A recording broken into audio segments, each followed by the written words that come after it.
Inactivity serves no purpose whatsoever.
To Sumeru, our next objective should be to head to Sumeru City and find a way to meet with Lesser Lord Kusanali. And speaking of Lesser Lord Kusanali, even though we haven't heard too much about her, she doesn't seem to be the same deity who abducted your brother. But even so, people call Sumeru the Nation of Wisdom, you know. If we can get a chance to meet the God of Wisdom, maybe she can give us some useful information. But, Paimon doesn't know the way to Sumeru City. Maybe we can climb up to that spot with the statue of the Seven on it. That'll give us a way better view of things. Even if we can't see exactly where the city is, at least we'll be able to check for some smaller settlements nearby. Wait a second. Look! There's someone up ahead! Perfect timing! Now we can just ask for directions rather than wander around like lost adventurers. Hey there! We're not from around here and seem to have gotten a little lost. We'd like to ask for some directions. Huh? Did they not hear Paimon? Hey! You over there! Could you give us some directions? Huh? What's going on here? There's no way she could have missed that. Wait! Could she be ignoring us? How dare she? Well, even so, she might be heading someplace where we could find other people to ask. Let's keep our distance and follow her. When we get the chance, we'll just ask someone else for directions.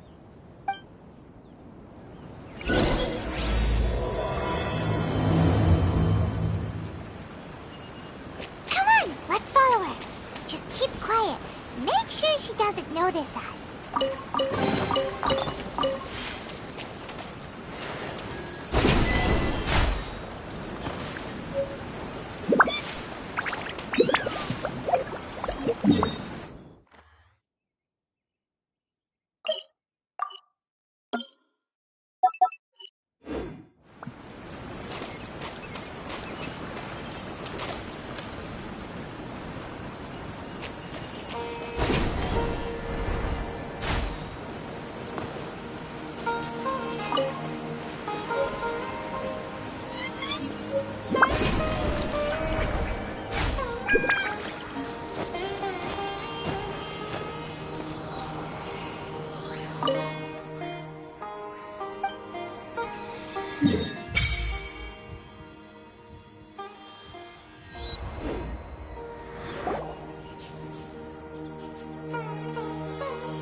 She just walked near that small waterfall and then suddenly vanished. Let's go take a closer look.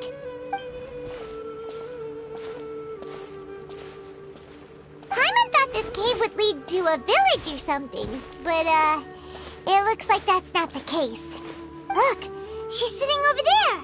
Wait, she couldn't possibly be living here, could she? What should we do now? Do we try asking her for directions again? Alright then. It's not like we have anyone else we can ask. Even if she's not very friendly, we just need her to point us in the right direction. That's all. Oh. What a lovely smell. It's coming from that sensor over there. This is definitely not your typical place to call home, but at least it smells nice. Maybe living here wouldn't be too bad after all.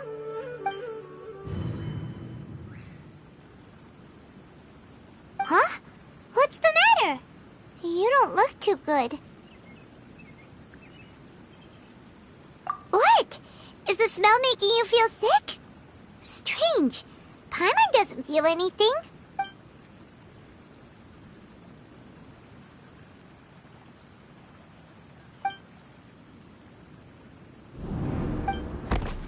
What's happening? Traveler? This is no time for a nap. Oh, come on, wake up.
The Traveler's been out for a long time now.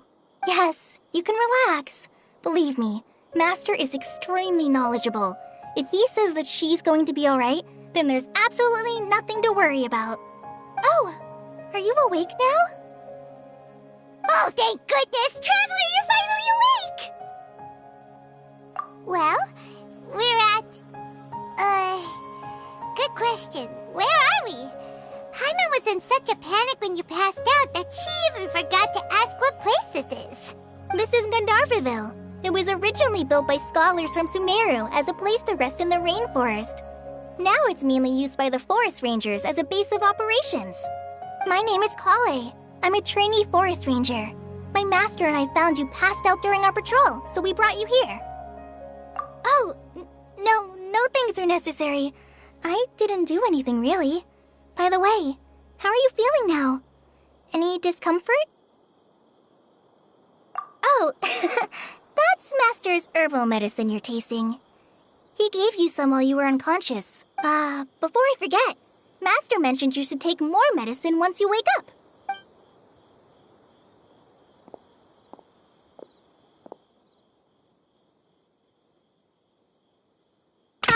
Whoops!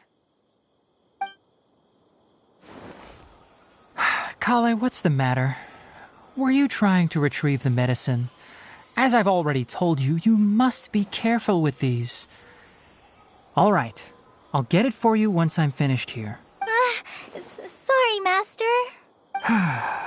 Now, the guide to Avidya Forest's edible fungi is clearly posted on our bulletin board. But if Farbode forgets which mushrooms to avoid one more time, I'll have no choice but to leave the guide somewhere a little more visible. Like right smack on his forehead so others can remind him to be careful. Right? This is the second time he's come down with food poisoning this month. I'll be sure to give him a good talking to. Yes, please do. If, on the off chance, Farbode simply enjoys having little imaginary fairies dance before his eyes, then we'll just let him be. But the next time he requires any of our medicine, be sure to charge him accordingly.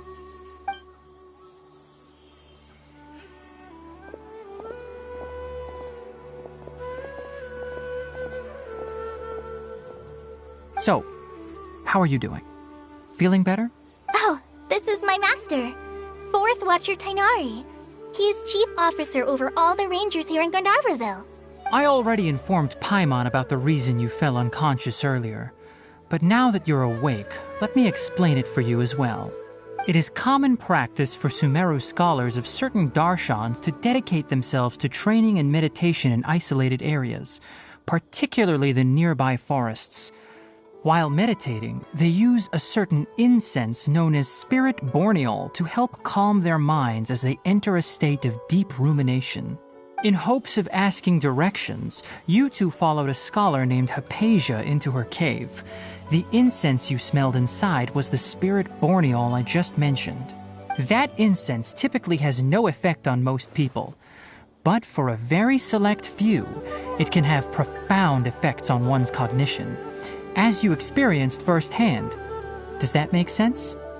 Very good. Now, answer me this. Did you feel anything after passing out? Say, any out-of-body experiences? Or did you see anything while unconscious?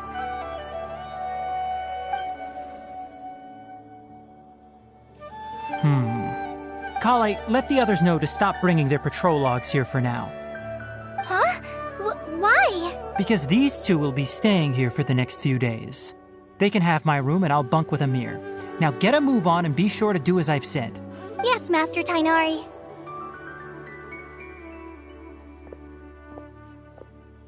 Wait, hold on a second. Can you tell us what's going on? Sure, let me fill you in. I originally planned to send you on your way once you finished your medicine. However, it appears now that you should stay a while longer in Gandharvaville for further observation while you recuperate. Further observation? No need to be hasty. As long as you have the capacity to judge between right and wrong, I promise that you'll understand the gravity of the situation once I explain everything to you. Based on what you saw after smelling the incense and losing consciousness, we can conclude that you experienced a powerful hallucination, which suggests your mental state is not in the best of shape. If you're skeptical, have a whiff of this. Oh, are you okay? You're experiencing a similar sensation as when you passed out, aren't you? So even though your condition is stable as of now, if I were to haphazardly let you leave, it's highly likely that you'd suddenly pass out again somewhere else. The rainforest is home to many fierce animals and hazardous areas. If something were to happen to you again, I'm afraid you might not be so lucky. For now, I suggest you continue taking your medicine each day and avoid wandering off on your own. At least until you stop having adverse reactions to this kind of smell, okay? Good. Now continue resting while I fire up another bowl of medicine for you. Seriously?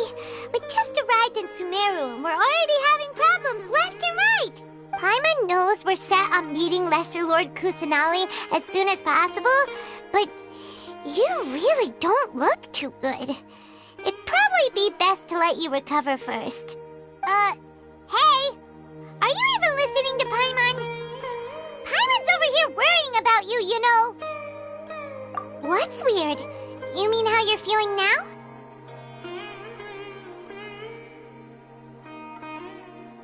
You mean the vision of tree roots and red skies you saw? But if those weren't hallucinations, what could they be?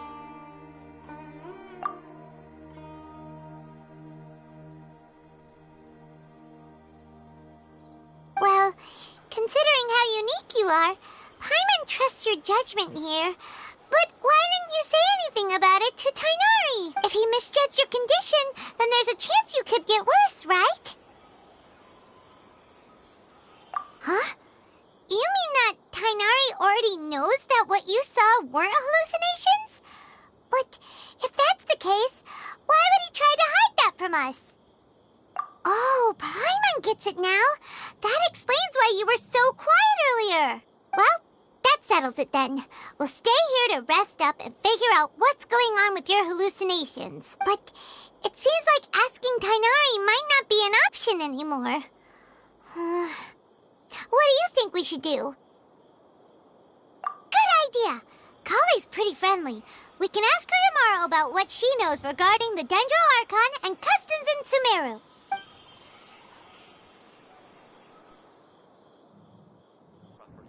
Rise and shine! Come on, it's time to go find Kale!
All right, next let's see your right hand.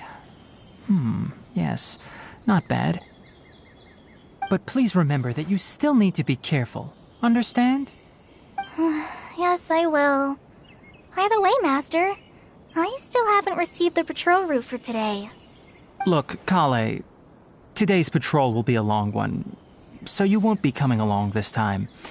Besides, there's a chance we may encounter... well, you understand. But I have a vision too! Am I useless to everyone now? Don't talk like that, Kale. This is not something you need to be worrying about right now. Ah, there you are. Feeling any better? Yeah, since we'll be staying here for now, we thought we might as well try lending a hand around here. Seems you're not the type to sit back and take it easy for a while, huh? In that case, perhaps Kale could take you two for a patrol south of Gandharvaville for the day. And if you're feeling up to it, you can be responsible for cleaning the Statue of the Seven. Tighnari, we're ready to head out. Roger, I'll be right there. All right, we'll be heading into the forest now. I'll leave any further details to Kale. Yes, you can count on me. So, Kale, what exactly are we going to be doing today? Tighnari mentioned cleaning the statue just now, but, that doesn't really sound like the job for a ranger. Well, a forest ranger's responsibilities can be pretty diverse. They handle a variety of tasks, like checking the condition of outlying roads, maintaining forest facilities, ensuring fire prevention standards are met, and providing assistance to travelers and locals. As for Master, well, he has to handle more dangerous areas of the rainforest. Today we can perform routine checks on the pathway lamps as we make our way to the Statue of the Seven. Paimon, Traveler, this way! You can leave the task of checking the lamps to me. In the meantime, you two can keep an eye out for anything unusual. Yesterday, a total of 5 duskbirds.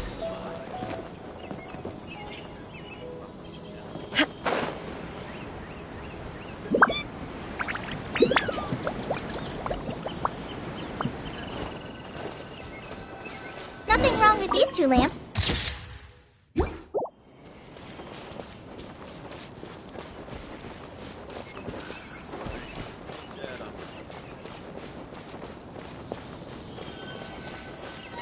Oh, this lamp seems to be getting a little wobbly.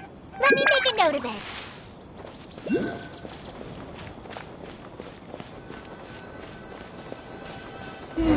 No problems with this lamp. Good.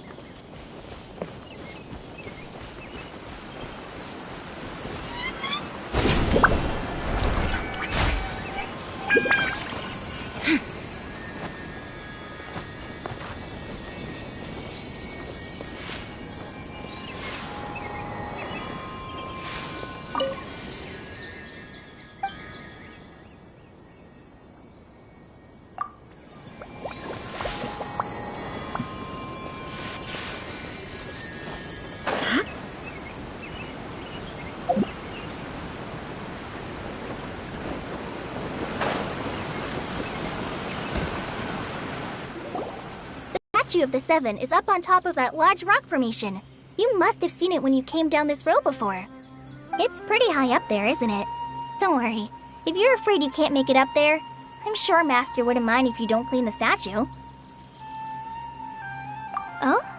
I guess I'll leave it up to you then. There's not much footing once you reach the statue, so be careful up there.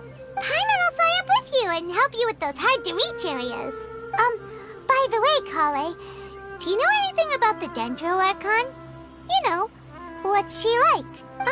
That depends. Are you referring to Greater Lord Rukkhadevata or Lesser Lord Kusanali? Huh? Greater Lord Rukkhadevata? Oh, is that the name of the former Dendro Archon? Uh-huh. Greater Lord Rukkhadevata was Sumeru's first Dendro Archon. She created the rainforest as well as the wall of Samiel around the desert. Her works provided a means of peaceful living for everyone. To the people of Sumeru, she's not only a symbol of wisdom, but also of power and kindness. Unfortunately, she disappeared in a great calamity that occurred a few hundred years ago. According to what Master has told me, the sages later found the newly born Dendro Archon and whisked her back to Sumeru. To celebrate the reinstatement of their lost deity, the sages dubbed her Lesser Lord Kusanali and let her reside in the sanctuary of Sarastana. Uh-huh. Then what happened? Well, and then... I'm not too sure what happened, to be honest. Huh? You're not too sure? But aren't you from Sumeru? Yeah, I'm from Sumeru. But... Maybe it's difficult to discuss this topic with strangers. If that's the case, then don't worry, we understand. No, it's not that. I'm not trying to hide something from you. Besides, I don't consider you two strangers. Anyway, you two know Amber, right? Wait, Amber? You mean... Yes, that's her. I once lived in Mondstadt for a while, and she helped me a lot during that time. You could even say that she helped me become a new person. There's no one like Amber. She lives life to the fullest while always adhering to her strong sense of justice. She's ready to answer the call for action at any moment, but is also very understanding of others. She's like the spark that lights the fire in everyone's heart around her. If you ask me, she's a prime example of a true outrider. She's the first person anyone coming to Mondstadt will meet.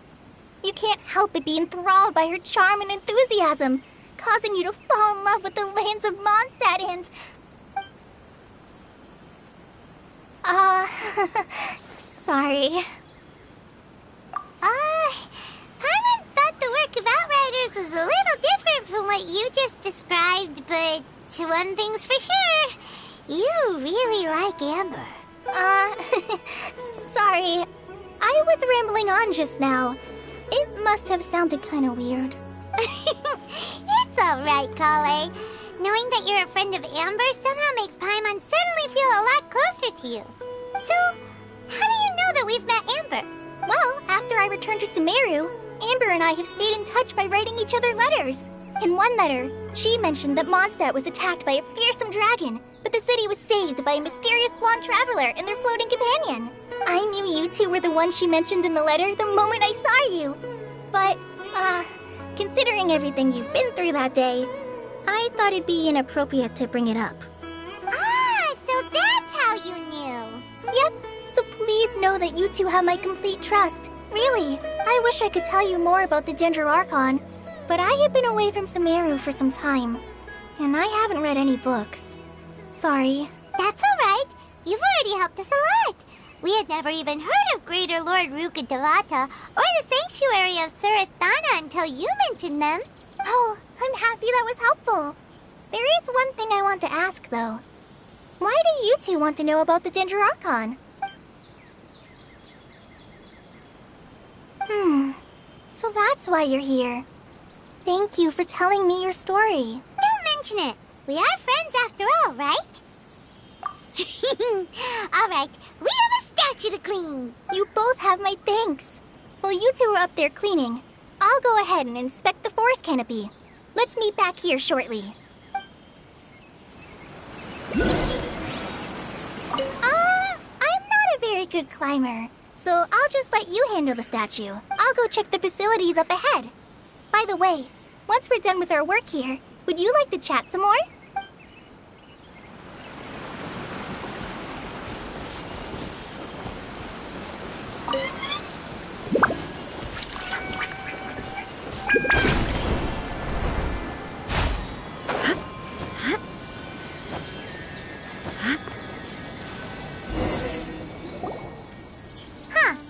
Now that Paimon looks at it, the deity that's carved on the statue is kinda small. Do you think she's supposed to be Greater Lord Rukkhadevata or Lesser Lord Kusanali? The name does seem to fit the statue somehow. Well, anyway, we'll have to figure that out later. Let's get started on cleaning the statue. Paimon will fly up and take care of the top, and you clean everything below.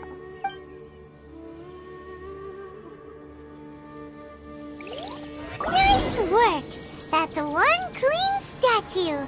Let's head down and meet up with Kale.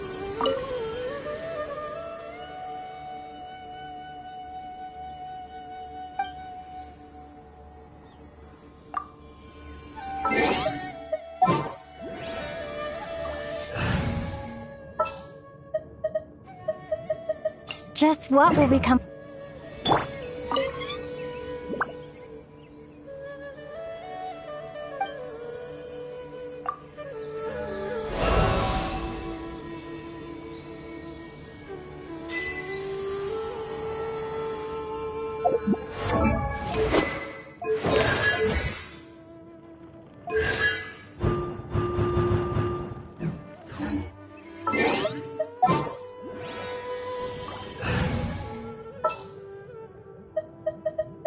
Whatever would you do?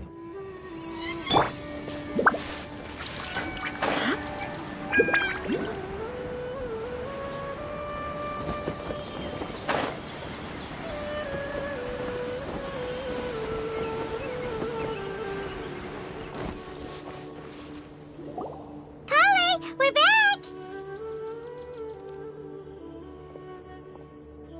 Welcome back! You must be tired after all that climbing. Let's take a little break. I brought some fruit and water for us. Yay! Food! What kind of goodies did you bring? Hey, don't be a party pooper. It's not like Kale is a stranger or anything. Besides, the best way to compliment a chef is to show passion for their food. Xiangling taught Paimon that. I prepared a nice portable dish that forest rangers like to eat called pita pockets. I hope you'll like them. Whoops! Ah, no! You dropped it on the ground! Not to worry. I wrapped a few layers of oiled paper around each pita. They should be fine.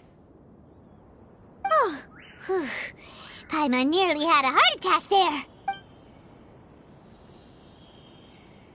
Those pitas are amazing! You're quite the cook, Kale. Thank goodness you wrapped them in paper. Paimon wouldn't have been able to sleep at night knowing something so tasty had been wasted.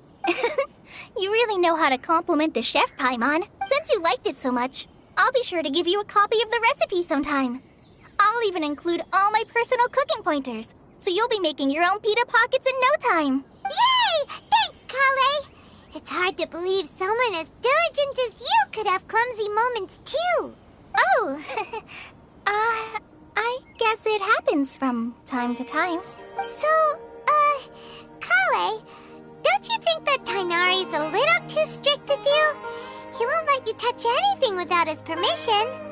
Paimon knocks stuff over all the time flying around the Traveler, but she's never said anything. Everyone has their clumsy moments. No, you've got the wrong idea about Master. Sure, he may seem a bit harsh at first, but with some time, you'll see that he's actually very kind-hearted. I've heard the veteran rangers say that Master is from some ancient and mysterious race that is known for their cunning wit and reclusive nature. Oh, by the way, you've heard of the Academia, right? Well, there's a group called,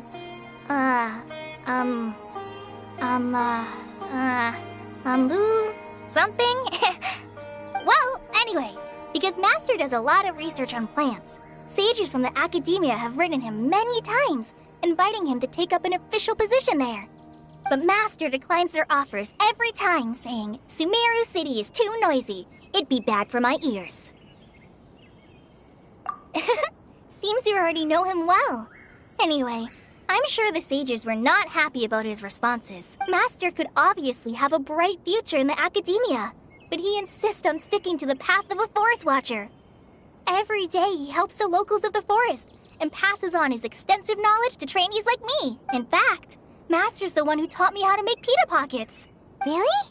Paimon would have never guessed that. Oh, speaking of Tainari, he was the one who took care of you after finding you passed out yesterday. He even carried you all the way here.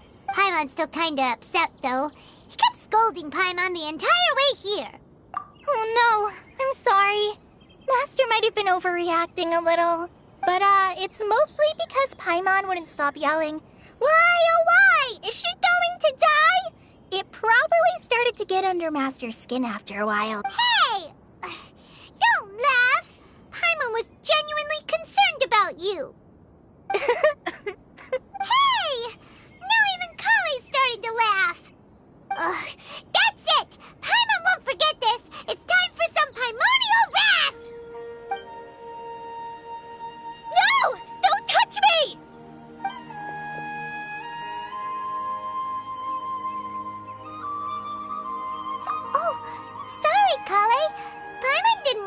scare you? No, I just... I didn't mean that. Kale, are you okay? What's the matter? No, I'm fine. I'm sorry. I must have startled you both reacting like that. Oh, well, it's getting late now. Let's hurry back to Gandharville. I think Master and the others should be back by now, too. Huh? What was up with Kale just now? And why is she in such a hurry all of a sudden? Look, she's practically running back. Paimon can't even see her now.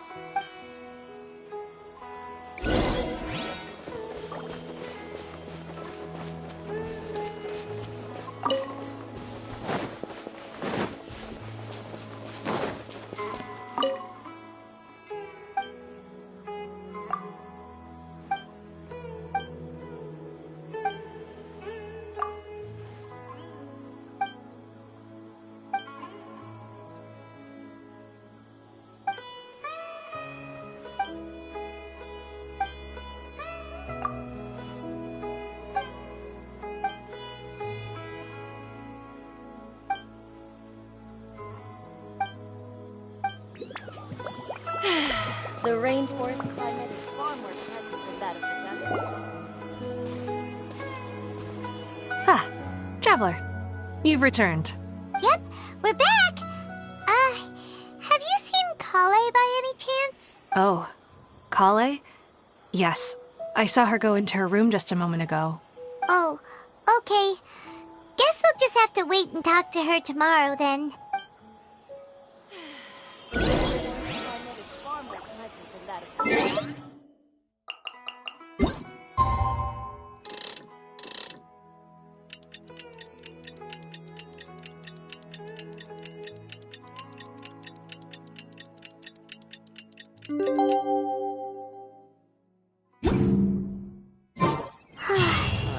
Paimon was thinking all night about what happened with Kale, and still can't figure out what the problem might be. Maybe she's in a better mood now. Let's go check on her.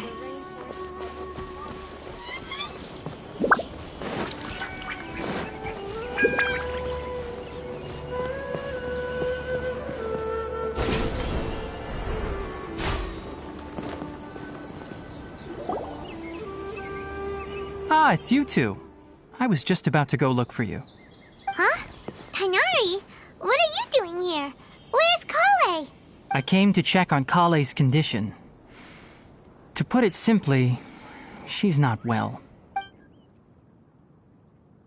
You mean she's sick? How could she be... Oh, wait a minute. Could it be because of what Paimon did yesterday? No need to worry. Something as small as you could never harm her. This sickness is something that Kale has been dealing with for some time. Kale has been more excited than usual since you two arrived. A little too much so, to be honest. She hasn't remembered to take care of herself. I suppose it's understandable, though. She hasn't been around anyone she considered a friend for some time now. It must have been refreshing for her to have you two here. So, Tighnari, what's really wrong with Kale? Let's take this conversation elsewhere. Kale just fell asleep after taking her medicine. She needs some peace and quiet.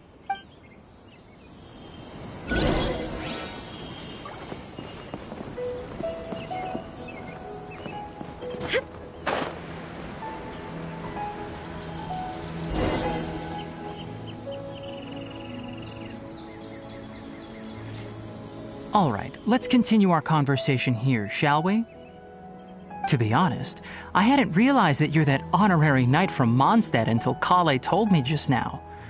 I've also heard all about your deeds in Liyue and Inazuma. So, just to clarify, what I'm about to tell you about Kale is not because of who you are or your past feats. Instead, I am going to tell you because, well, because Kale asked me to. And honestly speaking, I was against Kale revealing her past to you. But she insisted, saying you two treated her with sincerity and as a friend. So now she wishes to reciprocate the gesture. So, Tighnari, what exactly is wrong with Kale? You said this is something she's been dealing with for some time. Just how serious is it? Right. Ever since she was a child, she's been afflicted with a disease called Elazar. Elazar? Yes, it's a disease unique to the lands of Sumeru. It is characterized by dark and hardened scales that form on the body. At first, the afflicted may only feel mild numbness on the affected area of the skin. However, as the disease progresses, one may begin feeling fatigued and even experience peripheral paresthesia.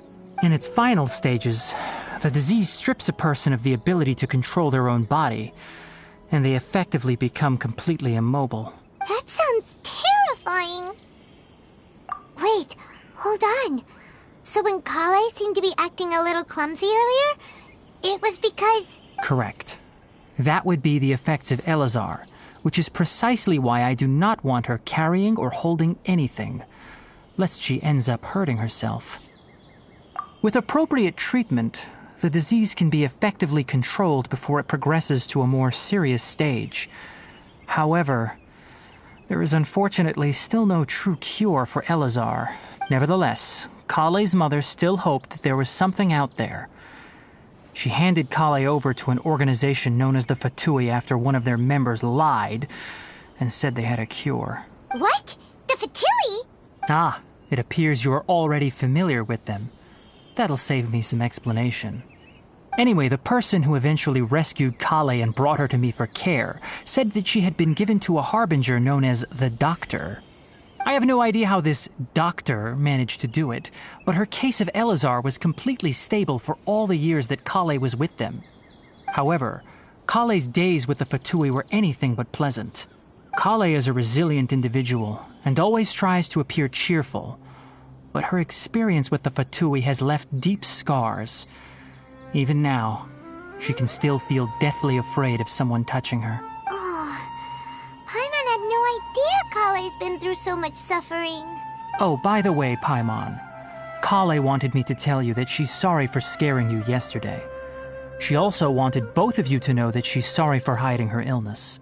She doesn't need to apologize. None of this is her fault at all. Well said. I hope you'll get a chance to tell her that in person the next time you see her.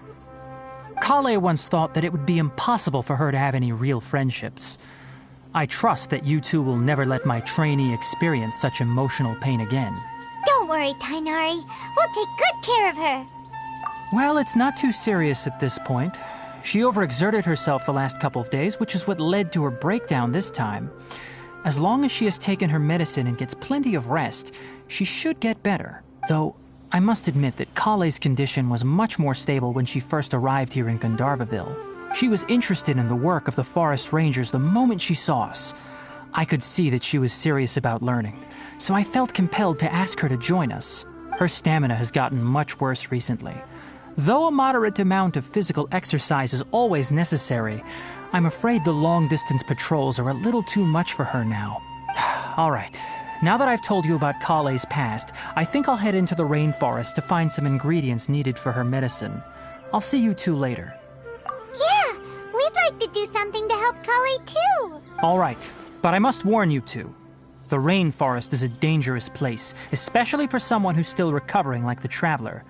You must follow closely and listen to every instruction. No problemo. Let's go then. We'll be looking for a plant known as lunar lotus. It's often used to help those afflicted with Elazar recover their energy.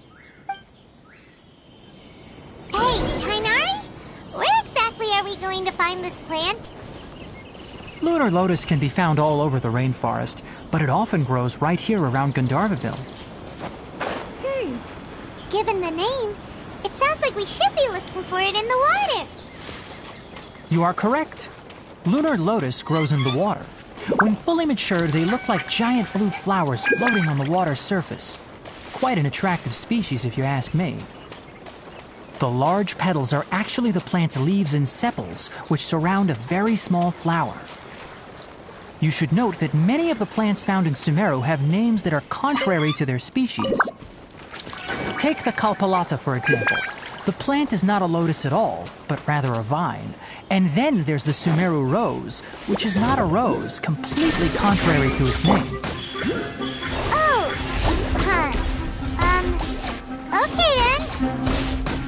Note to Paimon. Never bring up the topic of flowers with Tina.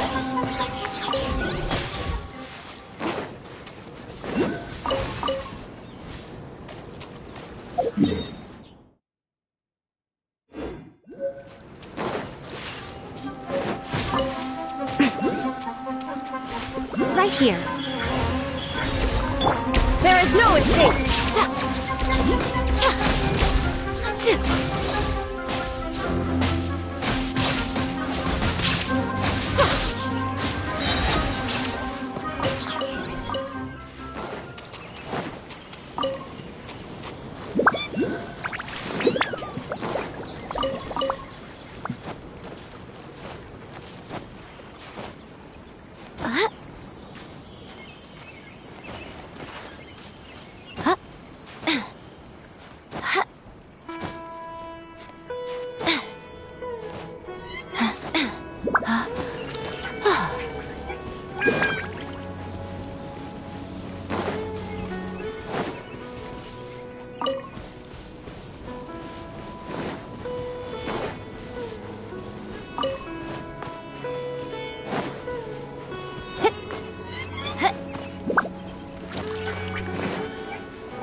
There should be lunar lotuses growing somewhere in this area. Let's split up and begin searching. If you could manage to gather 4 of them, that would be sufficient. We'll rendezvous here once you've gathered the needed amount.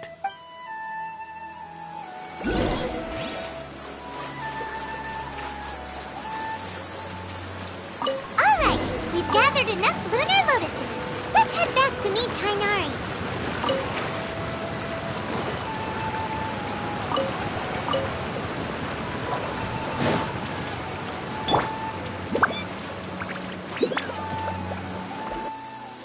Hey Tainari, we found the lotuses you requested. Let me take a look. Good, very good. These are all excellent quality. I'm quite glad you two came along. Your exploration experience helped save me a lot of time here. It seems we even have enough time to stock up on some other things I need. Hey, Tainari! Oh, Tainari, someone's calling your name. They're dressed like a forest ranger. Ah yes, that's Amir and the others. But didn't they just set off not too long ago? What are they doing back so early? Let's go find out what's going on.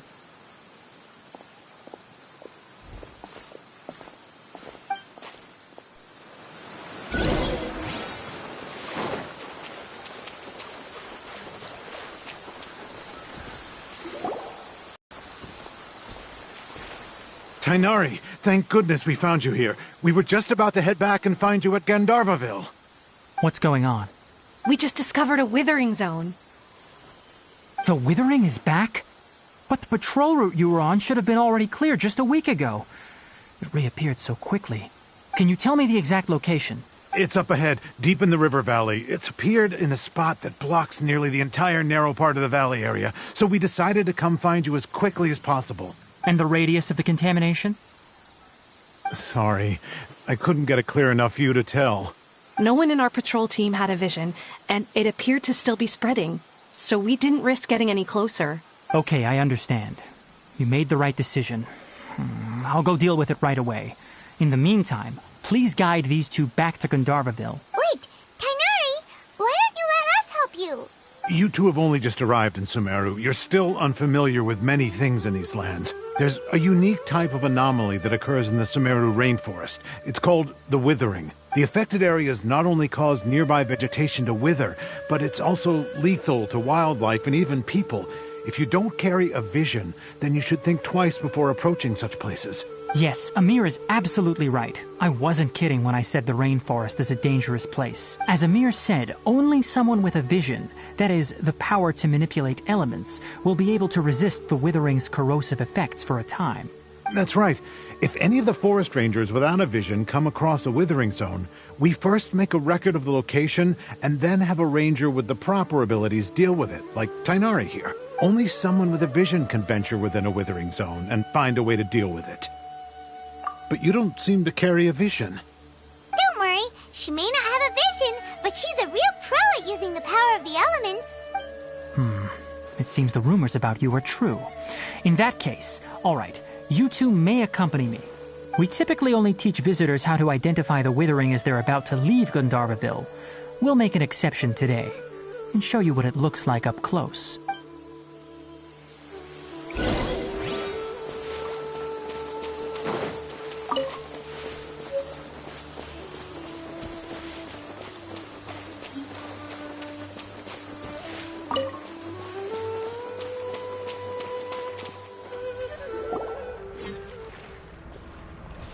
Stop. Don't move any further. Look there in the distance. Huh? Where? Oh, look! Those plants have withered! That whole area is kinda gloomy. Even the air looks like it's filled with ash. Oh, Paimon doesn't like the look of this. That is the withering. All right, traveler. We're going to have to enter that withering zone. Once inside, we'll need to look for what we call tumors of the withering. If we eliminate those, then the area will be saved. Thank you, but I must warn you, don't push yourself. This is your first time handling this sort of thing, after all. Even with elemental powers, once you step inside the withering zone, you may experience extreme discomfort. If at any point it becomes too much, return outside the zone and take a breather. It could become a matter of life and death. You ready then? Let's go.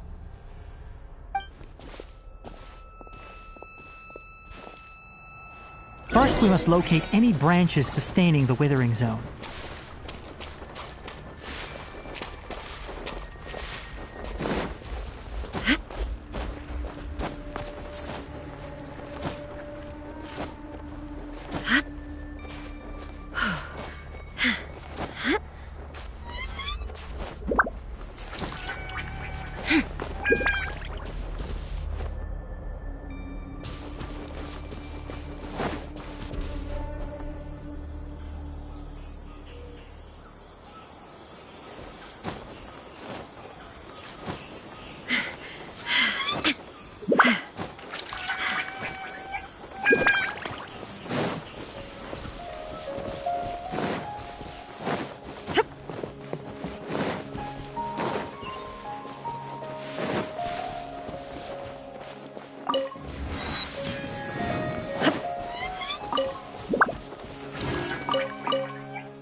Emerge! Right now! Emerge!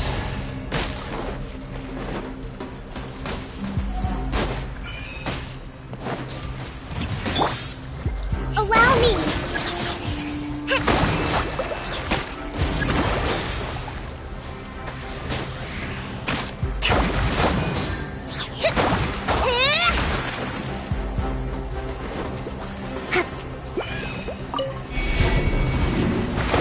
Let's move out.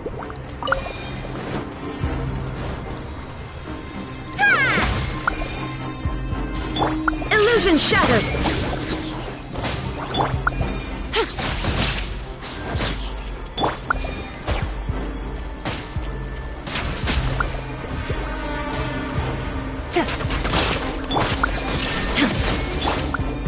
Right now, emerge.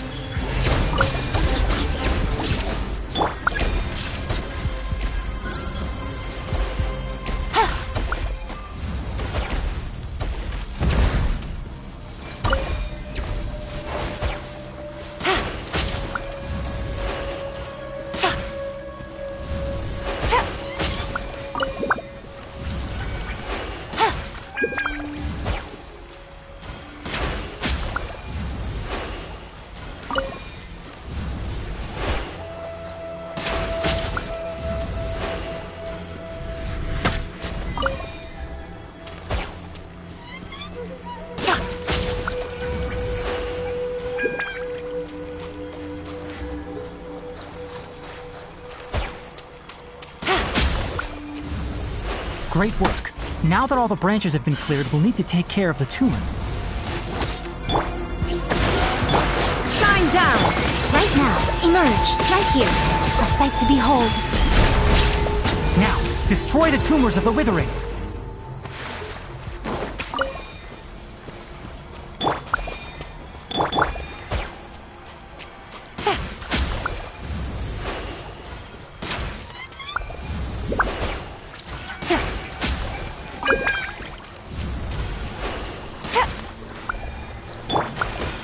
Illusion shattered!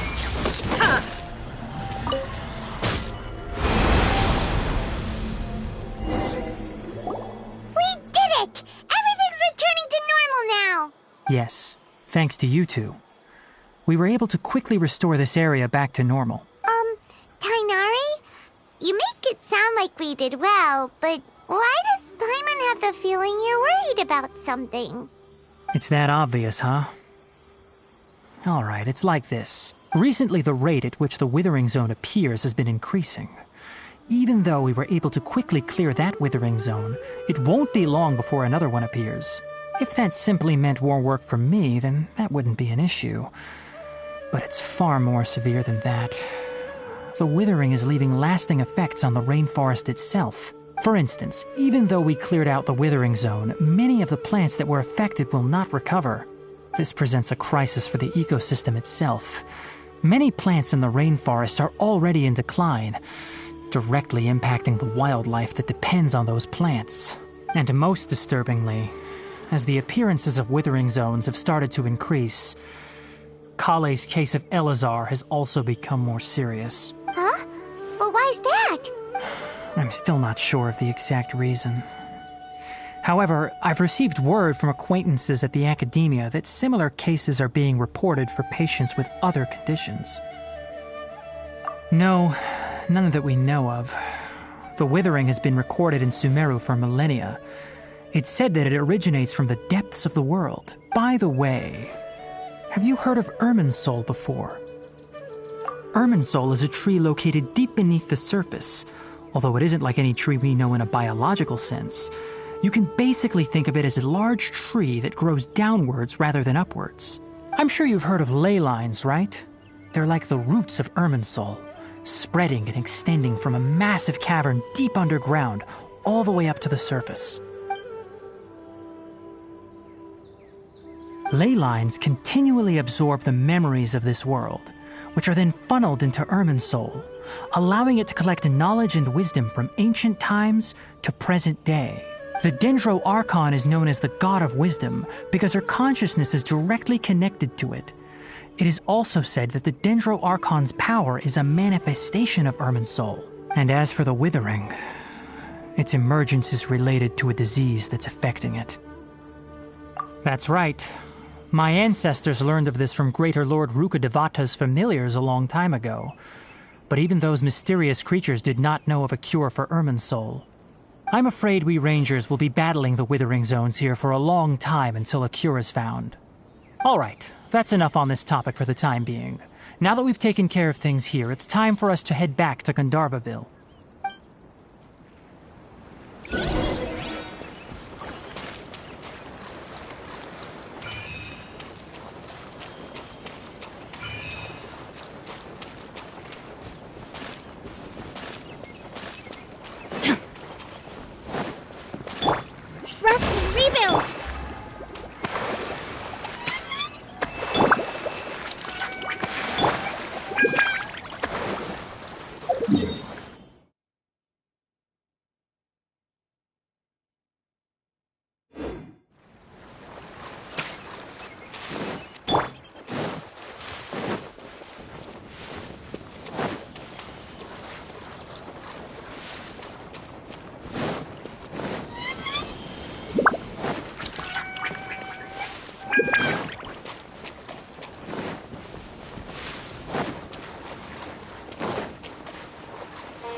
Tainari, you all made it back. How did it go? The withering zone you reported has been taken care of. No need to worry. Huh. Wait, is that? Oh no, Hypatia!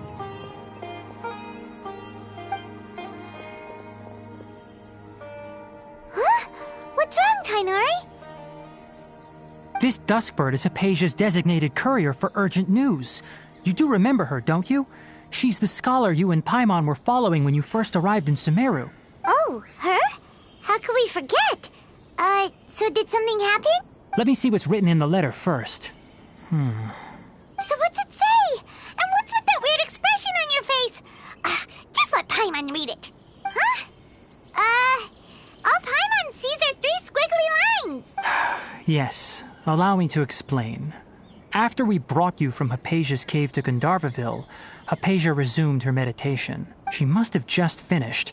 It's been nearly 3 days since she's had anything to eat, and it appears she's forgotten to prepare some rations.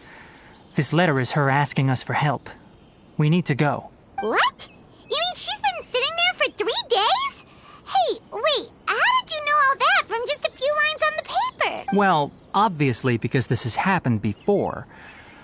Last time she drew 5 lines, and by the time we found her...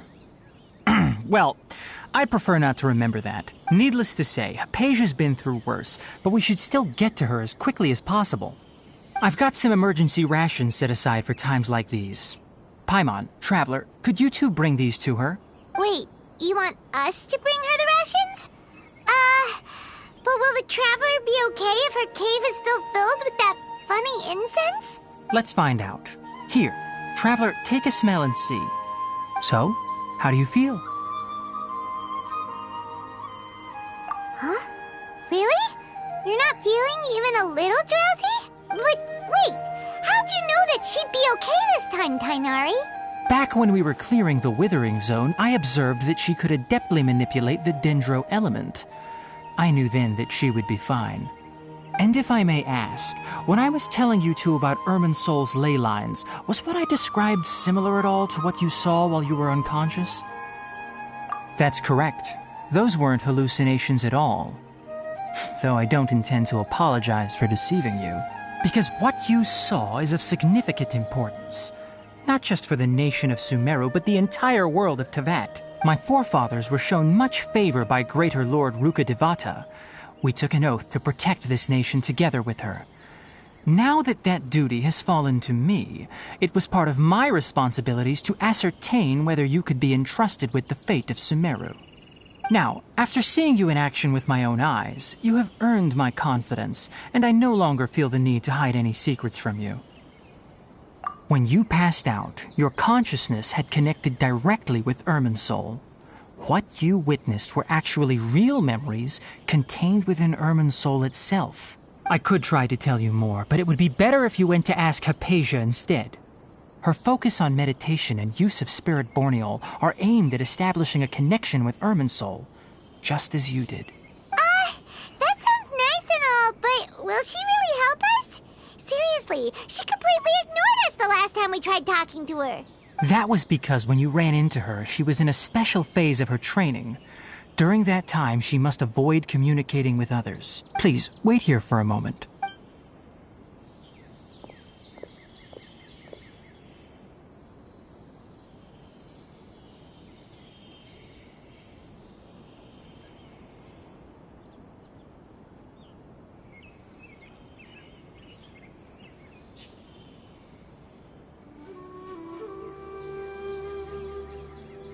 Here, take these. It's a meal I packed for Hypatia, as well as some other ingredients. I'm sure it'll come in handy. Also, here's a letter that I would like you to give to her. Just show it to her and she'll answer any questions you may have. No, I should be the one thanking you. You've both been a great help these last few days. Hypatia should still be in the cave. Let's go inside and see how she's doing. Anyway, please take good care of Hypatia. I'll go prepare Kale's medicine now. Using the lunar lotuses while they're still fresh will significantly boost their effectiveness. Rest assured, Kale will recover quickly as long as she has her medicine.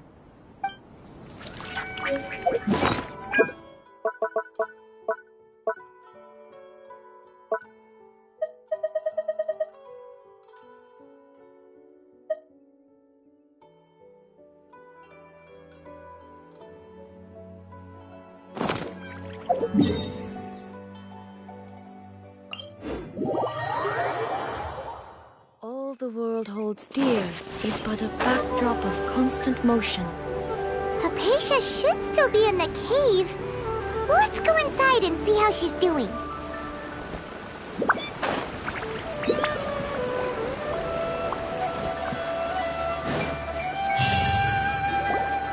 Hello? Hypatia? Hey, there's nobody here. Maybe she went out to look for some food. Let's try looking around the area.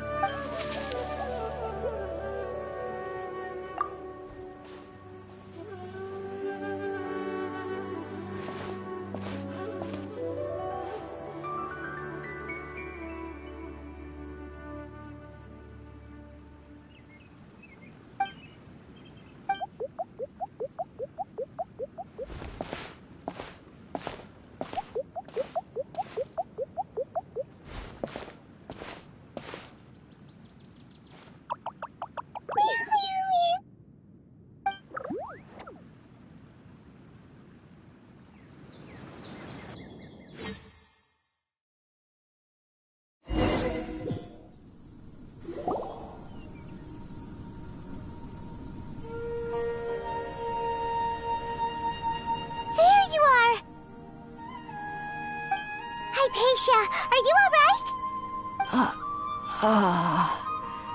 So hungry. There's no way we can get her to eat in her current condition.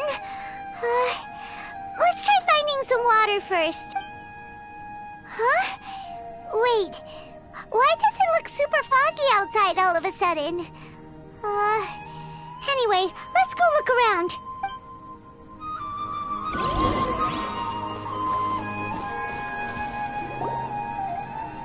Huh? How'd things out here end up looking like this? What happened? And where are we? Really? Oh, maybe you're right. Let's go investigate the area.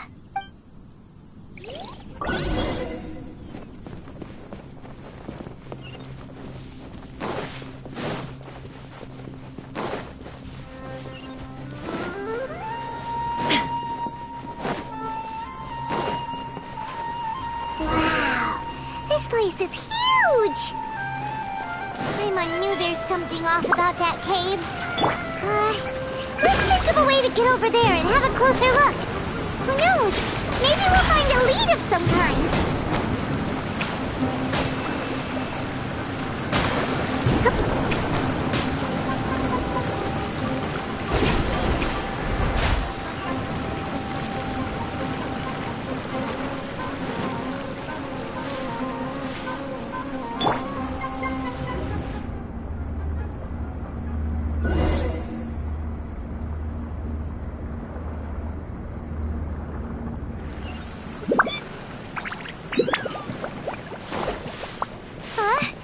What happened just now?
Allow me!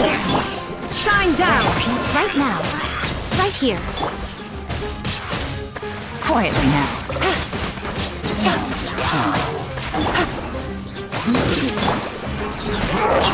Uphill battle! Things are about to get dicey. Emerge. Right here. Illusion shattered!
Shine down!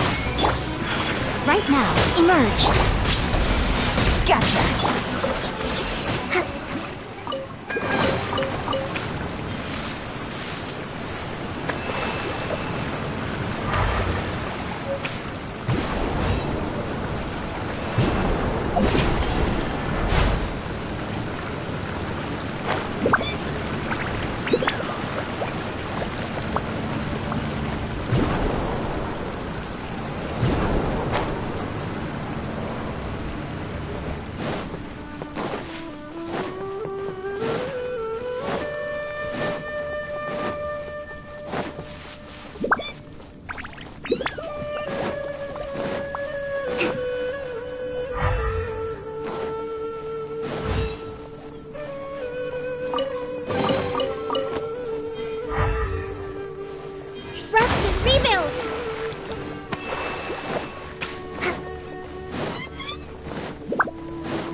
Right here.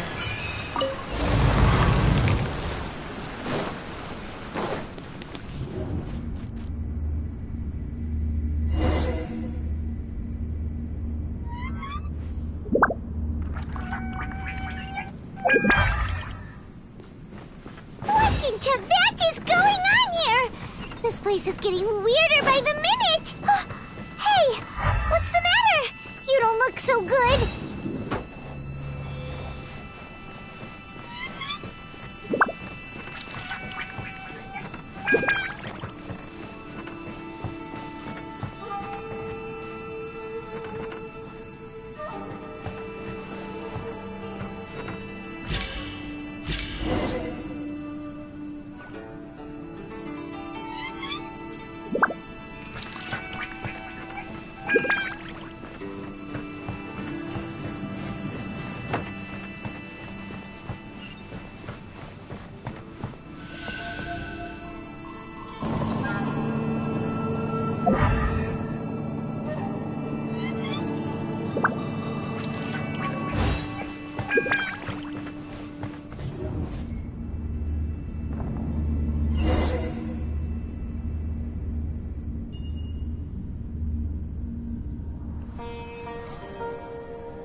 Well.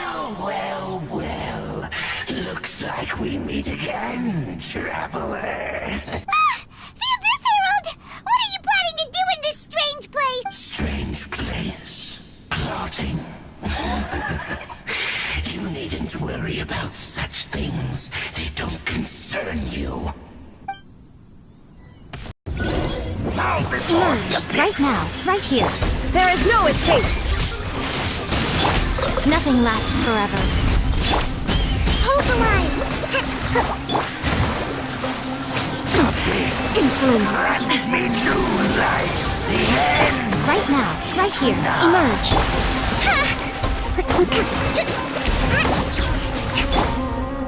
The end will come. Absurd. Insolent. Covenant of the Deep! Huh? Why can't we beat this guy? Oh, Paimon doesn't get it! We faced others like him before! What's wrong this time? Traveler, though you may have managed to avert countless crises before, your good fortune was bound to end sooner or later. It's time you realize how weak and powerless you really are. Your brother. Oh, pitiful traveler. Are you really so ignorant? Or are you just living in complete denial? His Highness has long since forsaken you. Your meager existence in his eyes is that of an annoying bug, only to be stepped upon. The bonds of love and family which drive you to find your sibling are utterly gone. Your journey is meaningless. But don't you fret now. Today will be your last. Now die!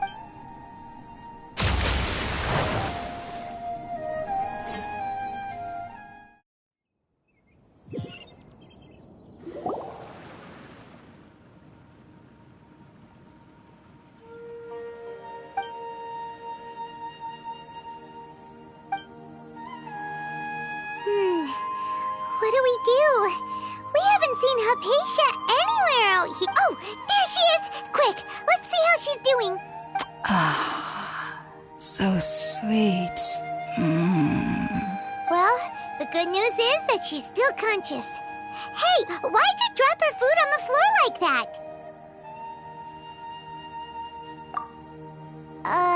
Are you okay? That's really not like you. Anyways, we can talk about this later. We better make sure she's alright first.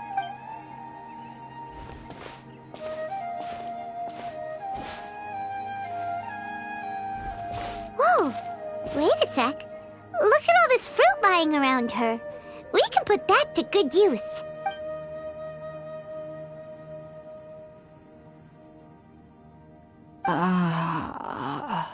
Who is there? Tainari, is that you?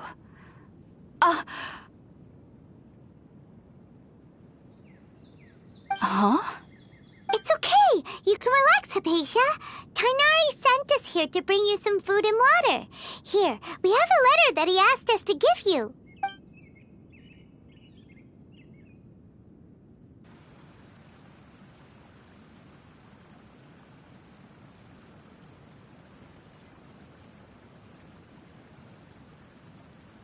I see. So, you're friends of Tainari. I apologize for all the trouble I've caused you. I'm grateful that you came so quickly to save me. You even brought all this fruit. Well, actually, we didn't bring the fruit. It was already here when we arrived. We were kind of wondering about that, actually. When we found you here, there was all this fruit lying around and even some juice dripping from your lips. How did you end up like this anyway? Oh, really? I seem to understand now. All the fruit was likely from my, neighbor. Must have come by and saw me like this. Your neighbor? You mean there's someone else living nearby? Oh? So you're able to see them too?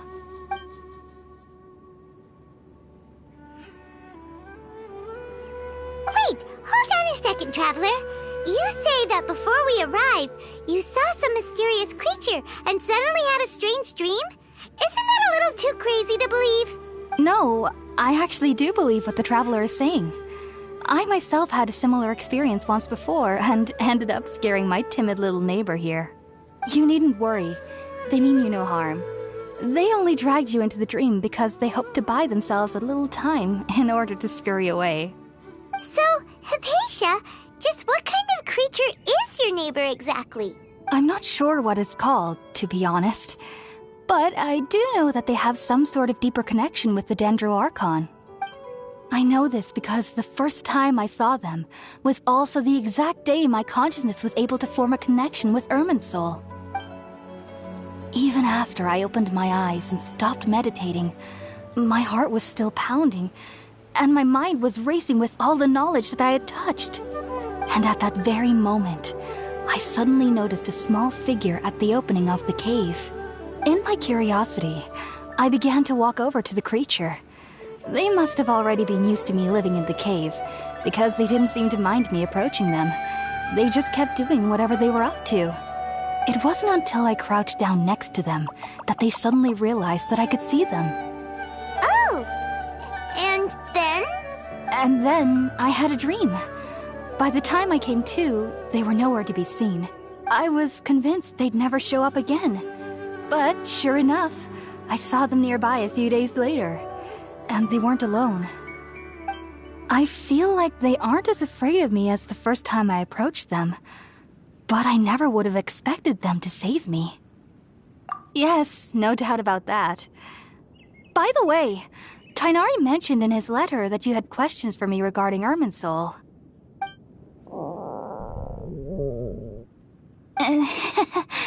Sorry about that. Sounds like just drinking juice still isn't quite enough for my stomach. Well, if somebody hadn't dropped the food earlier... Anyway, looks like we'll need to prepare something ourselves.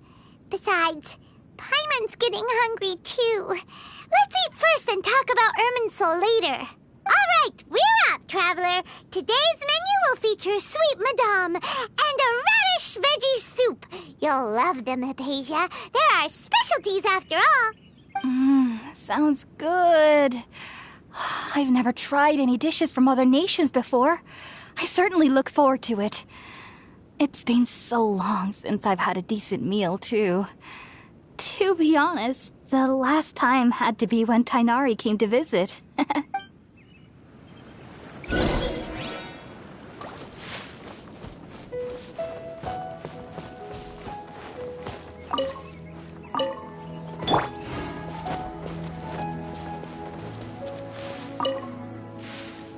Are you already finished cooking?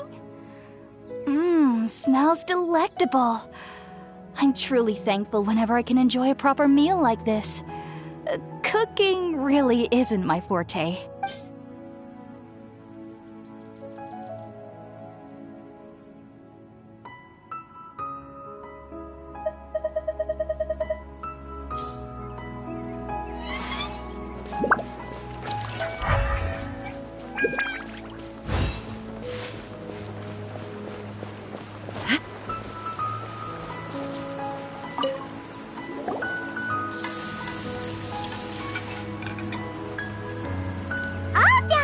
Let's use the empty box that Tainari gave us since we already watched it. Oh, it smells amazing. And the box is a nice touch, too. Let's go serve this up and start eating with Hypatia.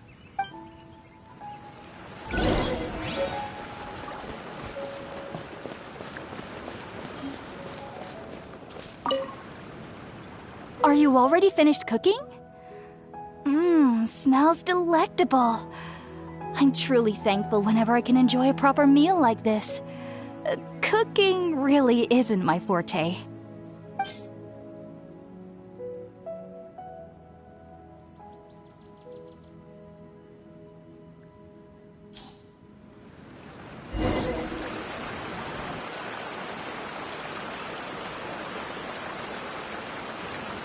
Even though everything you mentioned was in Tainari's letter, it's still hard to believe you were able to connect with Irminsul immediately after smelling Spiritborn Ale for the first time.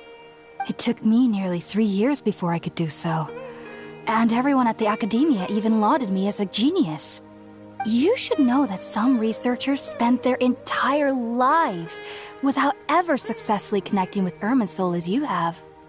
So why does this incense allow people to connect to Irminsul? The ingredients used to make Spiritborn Ale primarily consist of plants created by Greater Lord Rukkhadevata. These special ingredients are conducive to heightening our senses to the Dendro Archon's power.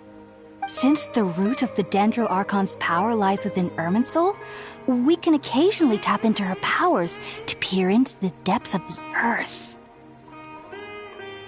Naturally, anyone who can establish a connection with Irminsul in their first ever attempt must be a person of great understanding. Makes sense. But Paimon's got a question. Why was she sensitive to the smell of those plants for such a long time? That was primarily due to her body's unique constitution. Stimulated by the incense, she could perceive the Dendro Archon's power and experience the sensory overload, hence the adverse reactions. Taking in any scent similar to the ingredients of Spiritborn Ale would cause adverse effects. Not to worry, though.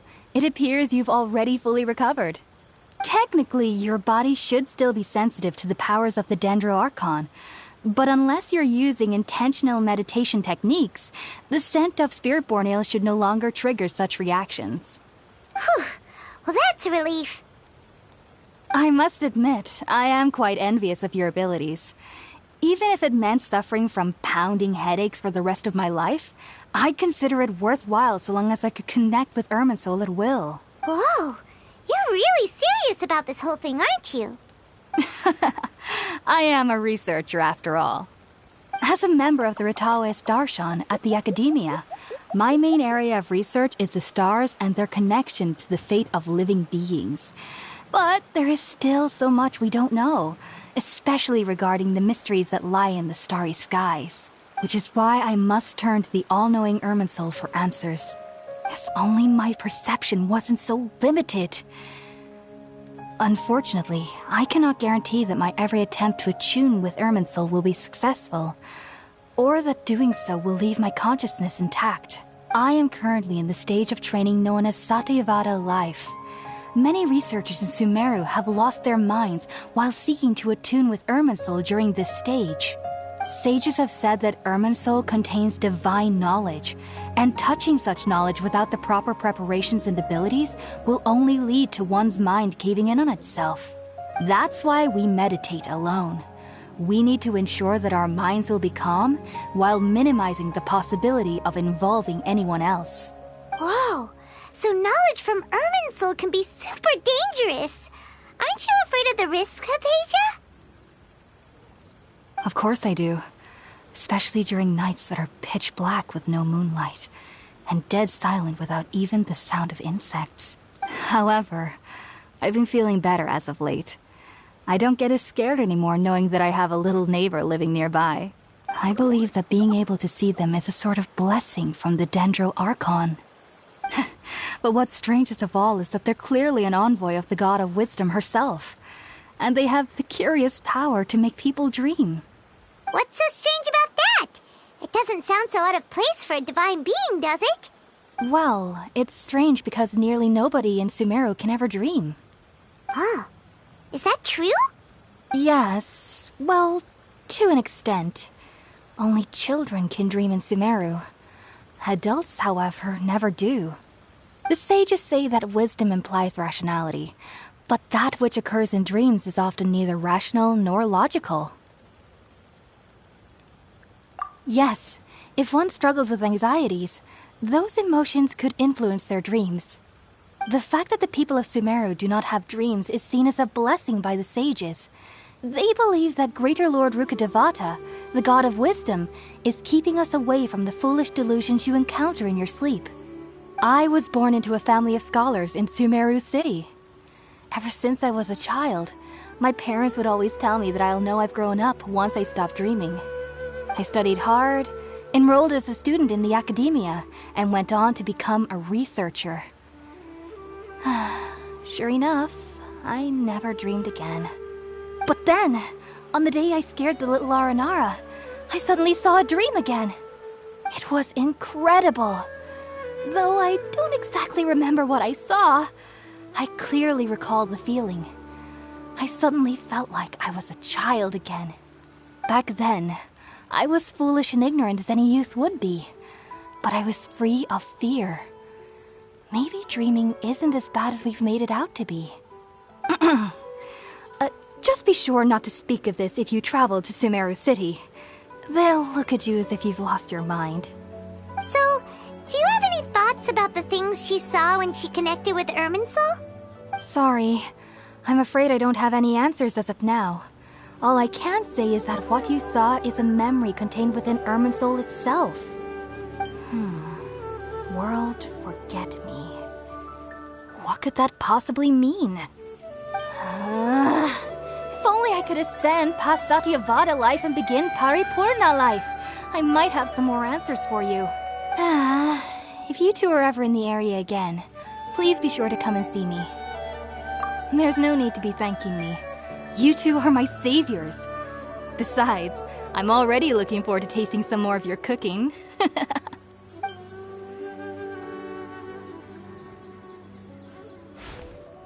Now that we know Hypatia is alright and had the chance to ask her some questions, Paimon thinks it's about time to head back to Gandharvaville.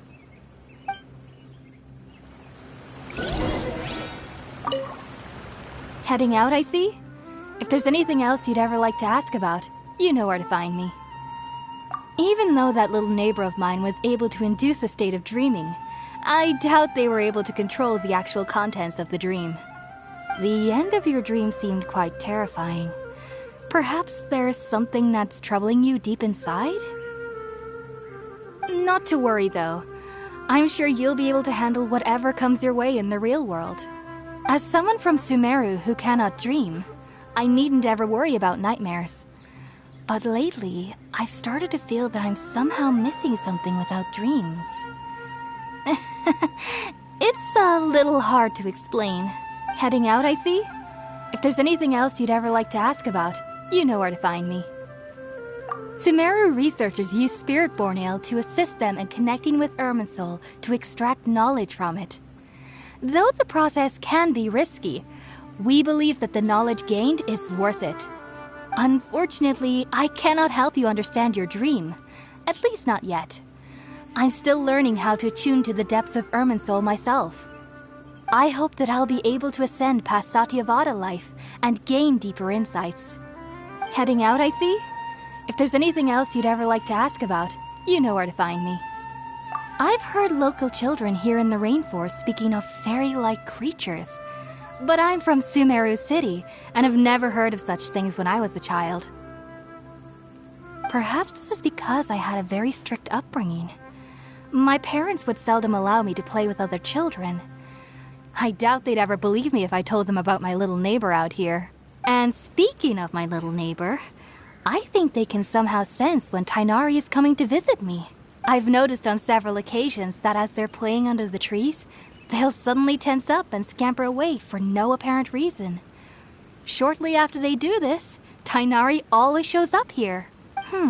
Perhaps I should ask Tighnari about this the next time I see him. Heading out, I see?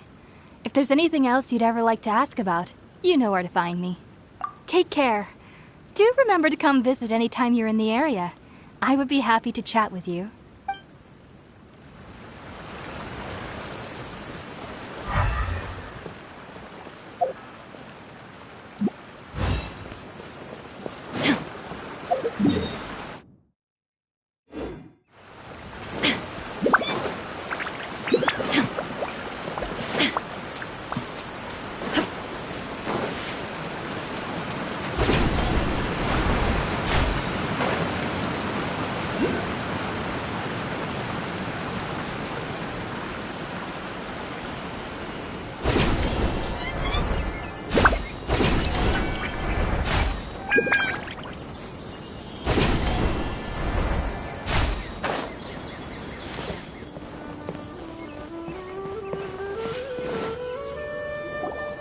Think about it, Tighnari. Refusing to join is tantamount to burying your head in the sand. I understand that you're a forest watcher, and that it's your duty to combat the effects of withering zones. But isn't it evident that such work is not a lasting solution to the problem?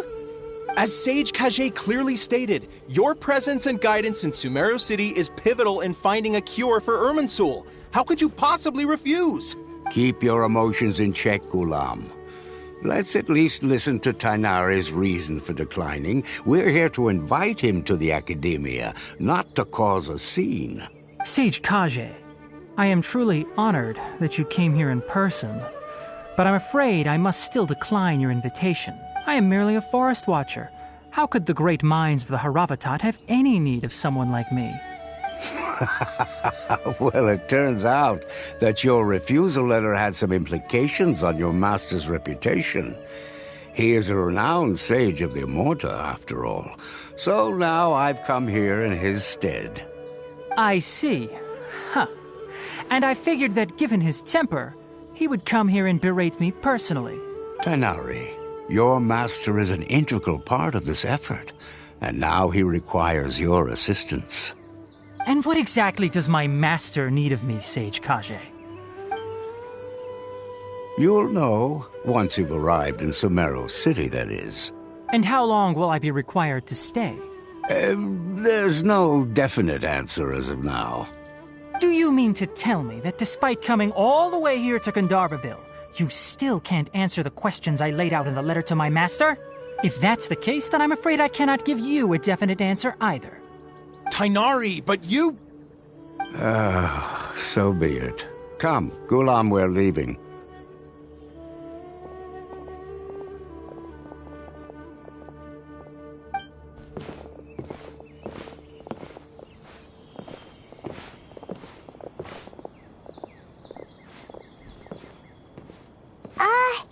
Tighnari, what was that all about? It's nothing.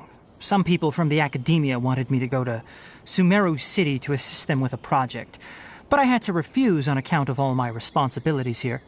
But all that can wait. How did things go with Hypatia? It was quite the eventful trip, but the main thing is that she's safe and sound. She answered a bunch of questions for us, too. Very good. Now that the traveler has made a full recovery, there shouldn't be any reason for you to tarry here longer. I assume you will be heading to Sumeru City, correct? That's right! We want to meet Lesser Lord Kusanali and ask her for advice. Do you have any idea on how we can find her? Sorry. I'm afraid I don't have any advice for you there. Well, do you at least know anyone we can try asking in Sumeru City? Let me think. My trips to Sumeru City have been fairly short, and most of my acquaintances are researchers. how about this? I'll write you a letter of introduction that you can give to a researcher I know. He's from the Amurta Darshan and is adept at gathering information. Asking him might prove worthwhile. Also, when you enter Sumeru City, you'll probably end up receiving something like this item here. I'm not sure if it will ever come in handy for you, but maybe you can give it a try. Oh? What is it? It's called an Akasha Terminal. It's a tool produced by the Academia that utilizes the legacy of Greater Lord Rukkhadevata. Some say that this very item is the basis of Sumeru's reputation as the City of Wisdom. Needless to say, this device and its usage fall under the Academia's expertise, so I'll leave it to them to show you how to use it. Great! Next up, Sumeru City! But wait, before that... That's right! Tainari, we have something important to say to Kale before we leave. Is she doing better now? Yes, she's doing much better. After being confined to her bed all this time, I thought a little walk would do her some good. Last I saw her, she was taking the path towards the North Crossing. She knew you two would be leaving soon, so she must have wanted to see you off. Thanks, Tainari. All right, let's go! Farewell, and good luck to you both. Kale is waiting at the northmost crossing of Gandharvaville. You should be able to find her there. Don't you worry about Kale. I'll look after her. I'll find a way to understand the relationship between the withering and her disease.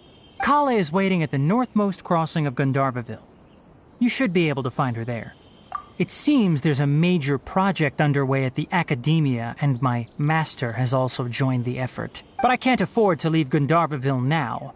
Things are not going well here in the rainforest, and Kale needs someone to watch over her. Besides, I was never one for all the pomp and circumstance of life at the Academia. Given that my master hasn't come to give me an earful personally, tells me that my presence is not as sorely needed as they make it out to be. In fact, the letter he sent to me was uncharacteristically polite. Kale is waiting at the northmost crossing of Gandharvaville. You should be able to find her there. Farewell, traveler.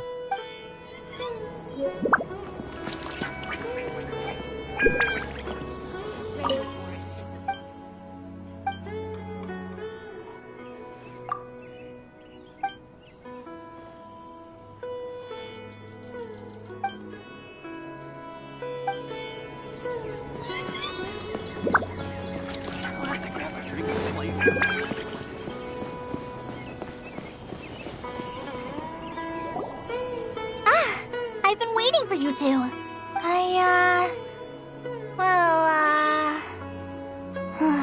Never mind. I guess I should just wish you two a safe and successful journey. Thanks for waiting here just to see us off, Kale. We're headed to Sumeru City. Don't worry about me. I can take care of myself. My condition won't be getting in the way of my duties. I want to be a forest ranger after all. It's up to me and the others to protect the rainforest here.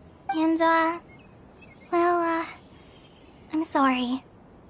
I should have told you both about my condition when we first met. I just wanted you two to treat me as a normal friend, not some girl that needs your sympathy. But I guess now I understand that the most important thing is for friends to be genuine with one another. There's no need to apologize, Kale. We should be thanking you for trusting us enough to be your friends and sharing your past with us. We're probably still gonna worry about your condition, but that's because we're friends and we care about you. Thank you. That means a lot. Before you leave, I have something for you. Oh? What is it? It's my recipe for pita pockets. I told you that I'd give you a copy, remember? My handwriting is a little, messy, so please don't laugh. Yay! Thanks, Kale. Now we can eat those scrumptious little pitas whenever and wherever we like. I hope that whenever you eat them, you'll both remember your time here in Gandharvaville. Well then, I, trainee Forest Ranger Kale, bid you both farewell. Please visit Gandharvaville again. The Rangers will always be ready to assist you here.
One moment, please, you two. It appears this is your first time visiting Sumeru City.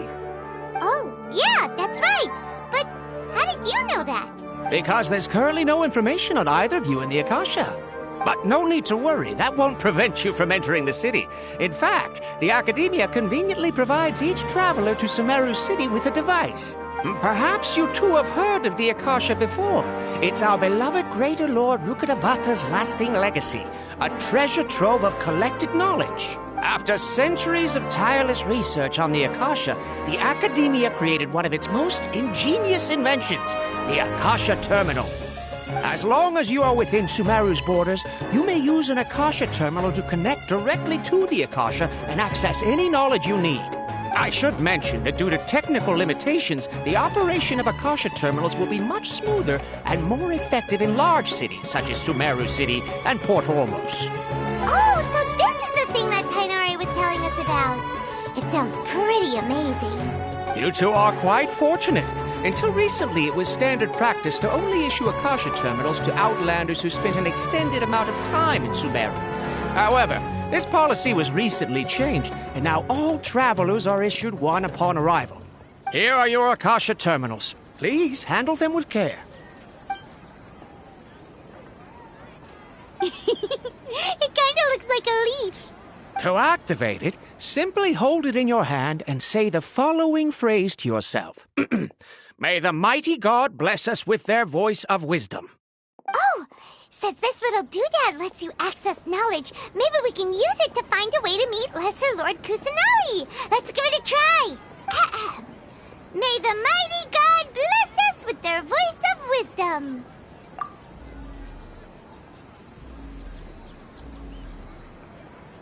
Whoa! Just now, something clicked, and Paimon suddenly knew how to use this thing. It seems all we need to do is concentrate on what we want to know, and bam! You get it. Oh, that'll come in real handy. Exactly. That is the power of the Akasha. And with that, let me officially welcome you both to Sumeru City. May the wisdom of the Dendro Archon always be your guide. Okay, now that we're in, we can check the Akasha about Lesser Lord Kusanali. Let Paimon try. 500 years ago, the sages found a newly born deity from within some scorched ruins. The deity now resides in the sanctuary of Suristana. Seems pretty similar to what Kali was telling us. Okay, next, let's concentrate on asking how to meet her.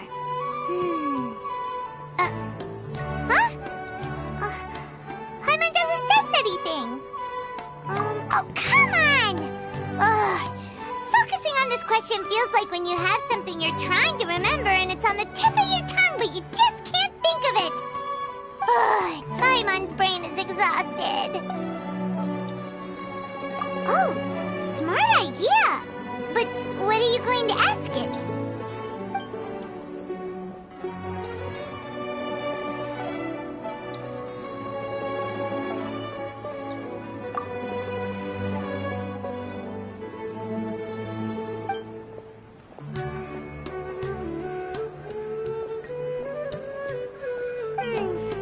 You too? Well, glad it's not just Paimon.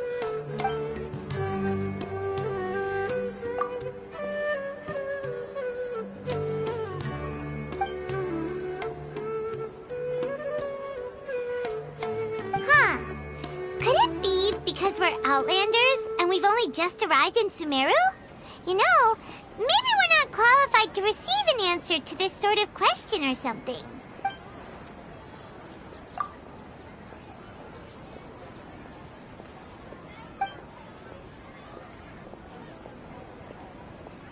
Uh-oh.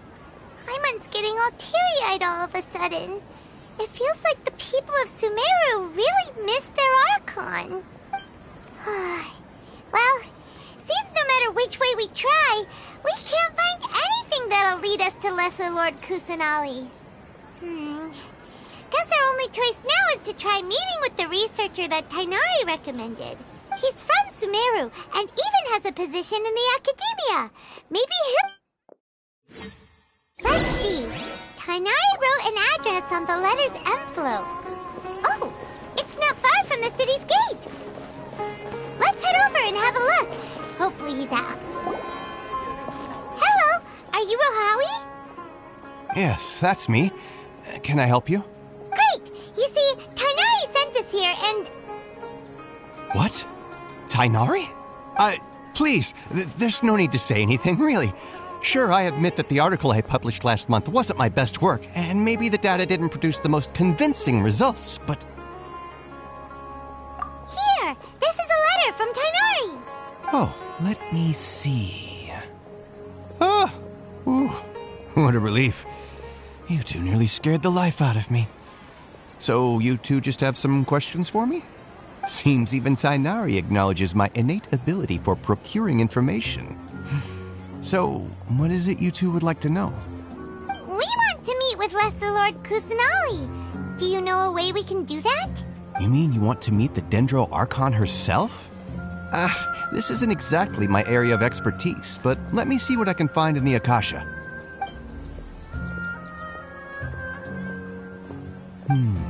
Sorry, the Akasha didn't respond to my query. What? You too? But what about your abilities for getting information and all that? Paimon was sure you'd be able to access more info than we did. Well, as I said, this isn't my area of expertise. I am but a lowly researcher, so the Akasha doesn't see a need for me to know more about the Dendro Archon. All I know is that ever since Lesser Lord Kusanali returned to Sumeru, she's never left the Sanctuary of Sorasthana or made a public appearance. Huh. Didn't expect her to be such a mysterious figure. The Dendro Archon is somewhat of a recluse. Perhaps she just doesn't want to entertain visitors, which would explain the lack of information in the Akasha. But then what can we do? No need to worry just yet. I'm only hypothesizing here. You could certainly try asking around and see if anyone else has ideas. And besides, you two should consider the bright side of things. Not being able to see Lesser Lord Kusanali may not be a bad thing. In this world, there will always be information you cannot obtain from the Akasha and things you can never accomplish. Knowing when to yield is a form of wisdom. Take me, for example. It's a miracle if my brain cells can spit out one paper every 3 years. But Tighnari? That guy can publish 3 papers in just a single year. Okay. Thanks for your advice. Don't mention it. If you two ever want information about things like who's been promoted within the academia or relations between the 6 great sages, come find me.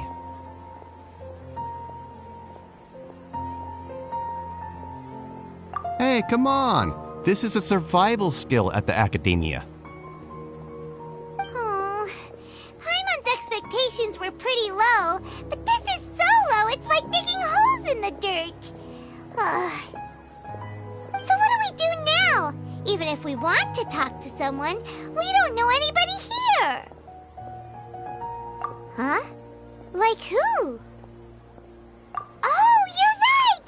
Catherine! The Adventurers Guild has its own intel network. Let's hurry and find her. Anything else you'd like to ask about? Sage is the highest rank for an academia researcher. Since the institution's founding, each of the 6 great sages represent the finest mind and leader of their respective darshan. One grand sage is chosen from among the 6 sages to serve as the head of the academia. The current one is Sage Azar of the Rotawahist darshan. Since ancient times, the sages have contributed immensely to Sumeru. The widespread usage of the Akasha is thanks to their hard work. Anything else you'd like to ask about?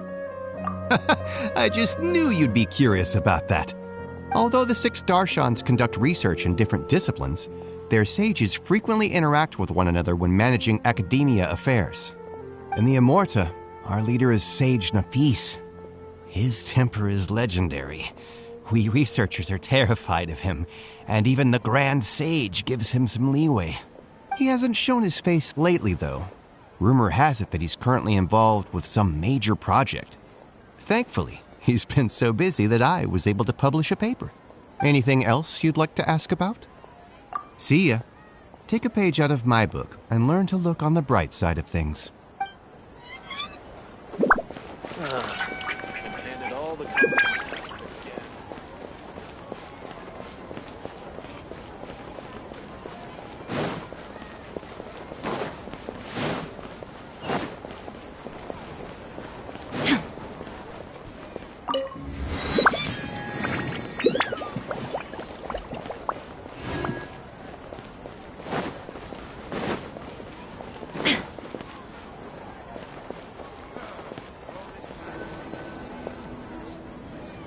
Astra Abyssosk.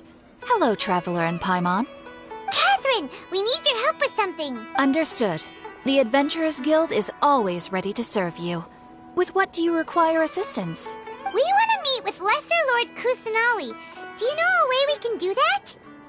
You two wish to meet with Sumeru's Archon. Understood. Please wait.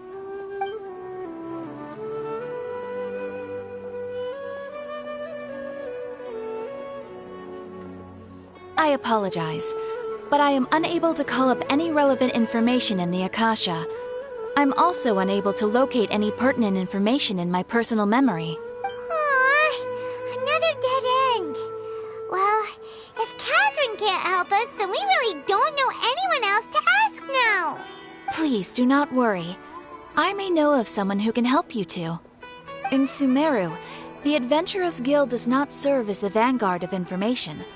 Rather, there are numerous active mercenary groups collectively known as the Eremites. They take on various contracts and work all across Sumeru, so they naturally accrue intelligence. An Eremite brigade called the Corps of 30 is in charge of Sumeru City's defenses. Not only are they the oldest brigade, but they are responsible for managing and coordinating the affairs of all other mercenary brigades. Corps of 30? What a weird name. Supposedly, they are named as such because their ranks numbered 30 at their inception. Asfand, an advisor with the Corps of 30, maintains good relations with the Adventurers Guild.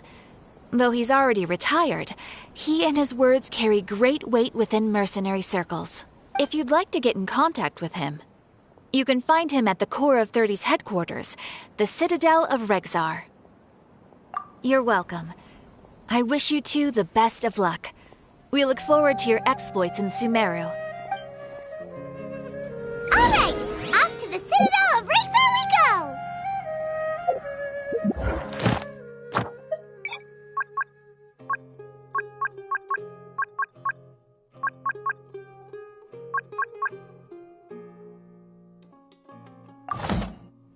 Ad Astra Abyssosk. Welcome to the Adventurers Guild.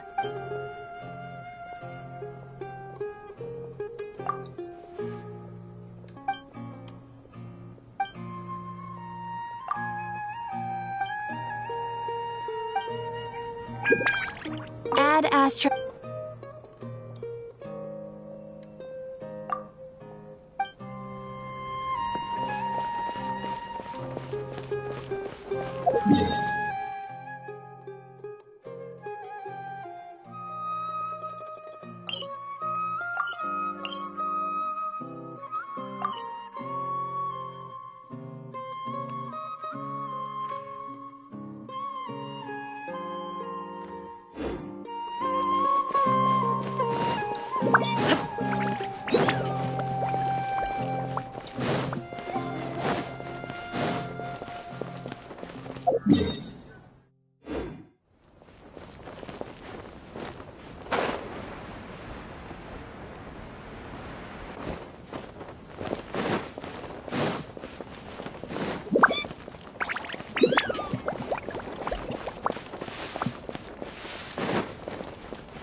Welcome. The Adventurers Guild told me to expect you two. It's nice to meet you, Asfand. We'd like to ask you about something.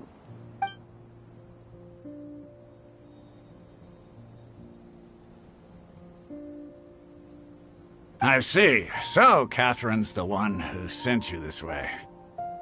Ha! It's true that the Eremites' network is vast, but even I can't help you meet the Dendro Archon.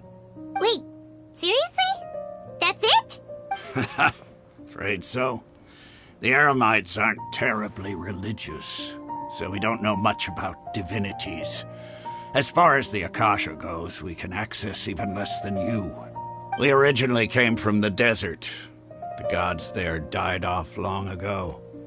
Since those days, we've used our own two hands to carve out a living. We don't beg gods for their aid. It isn't just us, though. If you ask me, I think most in Sumeru aren't interested in Lesser Lord Kusanali. Oh? Why's that? Just take the Academia, for example. They're the ones who truly rule Sumeru. Although they believe in gods, most of them only care for the late Greater Lord Rugadavada. In their eyes, she was the one who founded Sumeru and gifted us with the Akasha. Lesser Lord Kusanali just happened to inherit her legacy. Because of the Academia's influence, most citizens are more familiar with Greater Lord Rugadavada and hold her in greater esteem. Not to mention that Lesser Lord Kusanali never makes an appearance, and the Academia never announces anything about her. As far as the people of Sumeru are concerned, she's just a god that exists. And that's all. Really? Aw. After hearing all of that, Paimon sort of feels bad for Lesser Lord Kusanali. Ha! But who knows? We're all just guessing when it comes down to it. Besides, I'm sure the God of Wisdom doesn't worry about her reputation among people like us. All right. Well, thanks for the info, Osfond. No problem. Always happy to help out the Adventurers Guild.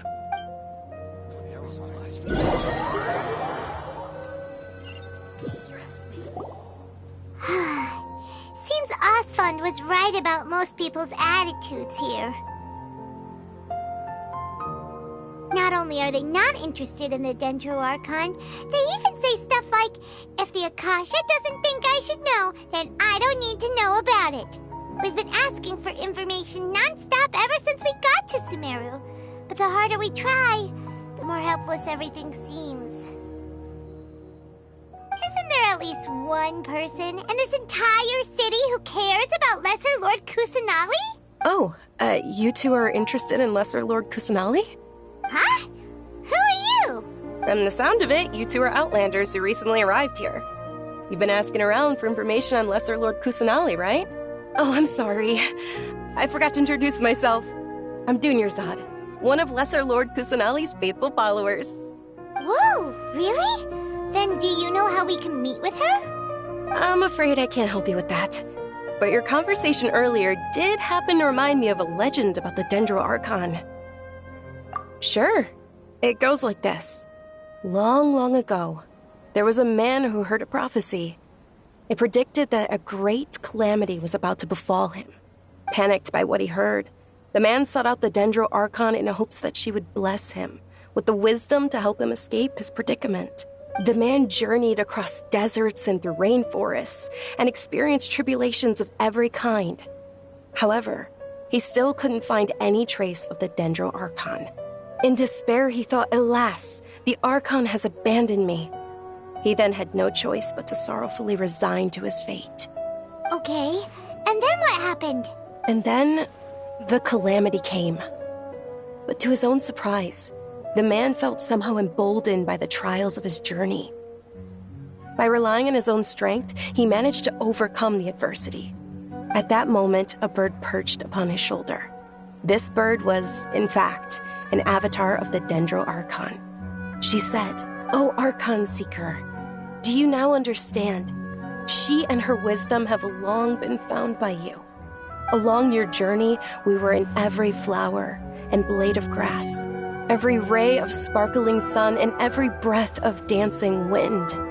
So long as you continue to think and ponder, we'll be wherever you go." Yeah, thanks for the story! Paimon feels all warm and fuzzy inside after that. In a way. It seems like this story is also one of the Dendro Archon's avatars. Dunyarzad, since you worship Lesser Lord Kusanali, can you tell us anything else about her? Of course. So did you two know that, I'm terribly sorry, but it seems something's come up now. Let's chat another day.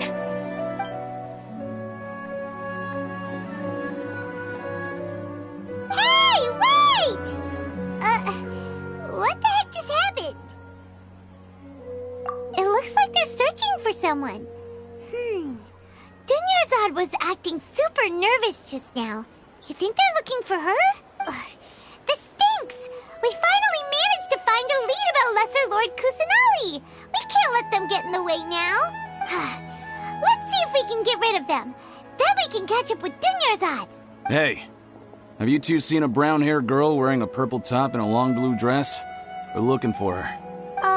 Did she have bandages wrapped around her wrists? Yes, that's her. Did you see which direction she went? Yeah, she went that way. Quick, after her!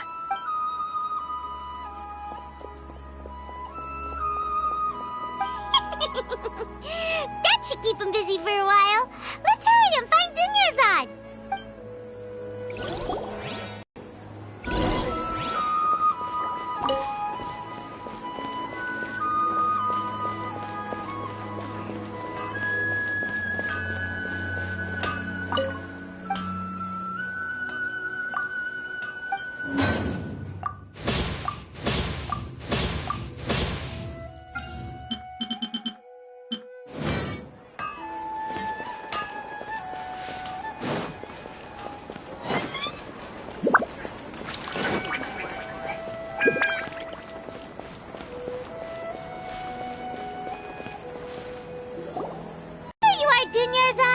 We thought you might have been long gone by now. Oh, it's you two. Oh, you startled me there. You can relax now. We threw those people looking for you off the trail. Really? Thank you so much. Unfortunately, I believe there's still more of them out there looking for me. Uh-oh, looks like there's some coming this way. Huh? More of them? Then what are we standing here for? Run! No, wait, my body isn't in the best shape. It's difficult for me to run. Okay, sounds good. There's a tavern on the other side of the port we can go to. They probably wouldn't expect me to hide in a place like that.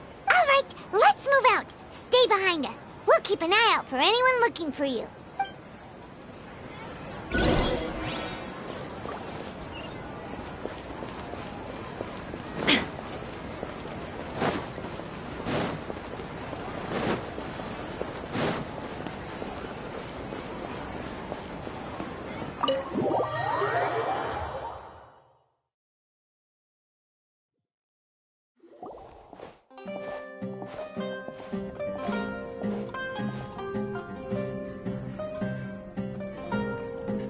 We made it.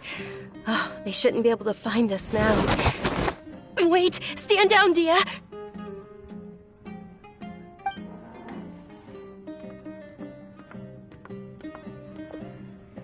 My lady, who are these two?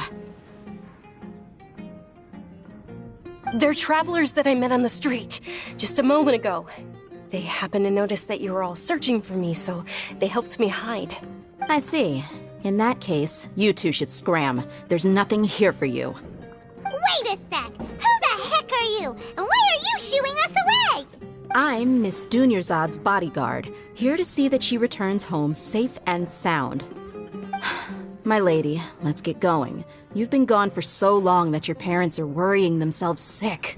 And if I refuse to go with you? It'd be easier for the both of us if you cooperated. But if you insist on not going, then I'll have to carry you like a sack of potatoes. Hey! Dunyarzad already said she doesn't want to go back. Why are you still pushing her? Stay out of this. You don't understand the situation. Sorry, my lady. Even though I'm your bodyguard, your parents are my employers. I have to answer to them. How much? Wait, what? How much more do I have to pay you to become your employer? So you never listen to my parents ever again. Double? A triple? Give me some time, and I'll get that much. My lady, this isn't about Mora. I don't know what you think of us Eremites, but let me say this. I like Mora, but I'll never go against my principles. That's why I'm here looking for you. Sure, it's an order from my employer, but my conscience was also telling me it's the right thing to do. And knowing your health, carelessly running around like this is gonna hurt ya. For the sake of those who love you, don't be stubborn. No, you're wrong. I'm aware of my limits, and I know what I'm doing. Honestly, the only people being stubborn right now are my parents. And they know perfectly well that it makes no difference if I'm at home or not. They still won't accept reality. And every time I bring this up, they just change the subject. Dia, you've been living with us a long time already. This should be old news to you. Dia, I know it hasn't been easy for Mother and Father, and I'm grateful for everything they've done for me. But there's someone else in this world I'm also grateful to, because she saved me. The love I have for her is the same I have for my parents. This is my life and my last chance. So I want to do something meaningful. My lady, are you sure what you're doing now is meaningful? Yes, I'm sure. At least, it is to me. Fine, I won't ask you to return home anymore. But let me make something very clear. I'm only doing this because I respect your determination, not because I agree with you. Thank you, Dia. Sorry for being so rude just now. My nerves were acting up. And I even brought up your payment in such an offensive way. Don't worry about it, my lady. I did say that I like Mora. Besides, that's our next topic of conversation. Today's little excursion caused such a ruckus that every single bodyguard at the estate was deployed. It wouldn't be easy to hide things from your old man. Since this definitely won't be your last escapade, here's a little tip. You should at least make it look like your room and things are still in order when you leave. Also, you'll need someone to cover you for when you're out and about. So, I'll let you hire me, my lady. This way, everyone wins. As for the pay, let's say half of what your father pays me. We can settle the bill when we return to the estate. Okay, deal. Yay! Looks like they've reached an understanding. I'm fine, really. I just feel a little tired now that things have calmed down. My lady, stop trying to look tough. We're already in a tavern, so let's rest up and grab some grub. I'm sorry for worrying you two. If you don't mind, I'd like for you to join us. Sure! After you rest up, we want to hear more about Lesser Lord Kusanali.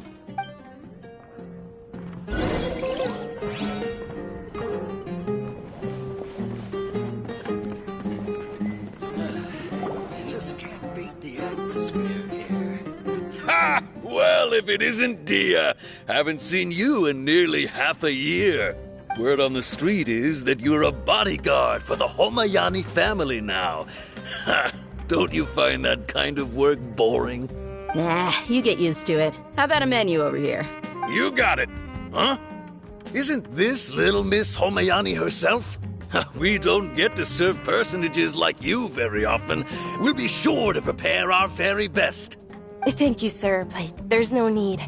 I don't have a lot of Mora on me, and I really ought to save as much as I can. But please bring these two the best food you have. They're my new friends, so I want to be a good host for them.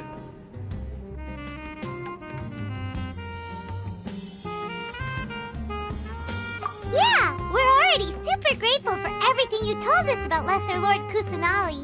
How about our coconut charcoal cakes? They're our signature snack, and they run cheap. Look, other customers over there are eating some now. They look kind of burnt and dry. Paimon will pass. What do you have against my slime dishes? Dunyarzad, we asked a lot of people when we first arrived, and almost nobody was interested in Lesser Lord Kusanali. So, what made you want to follow her? Well, remember when you asked me if I knew how to meet the Dendro Archon? Even though I don't know how, I think I've actually seen her before. Huh? Really? Yes, it was when I was a child.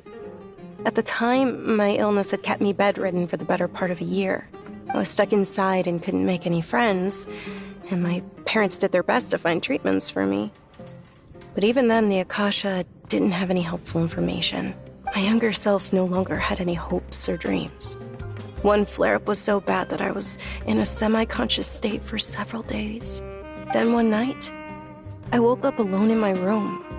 I was terrified. My body was paralyzed. Even if I cried, there was no sound.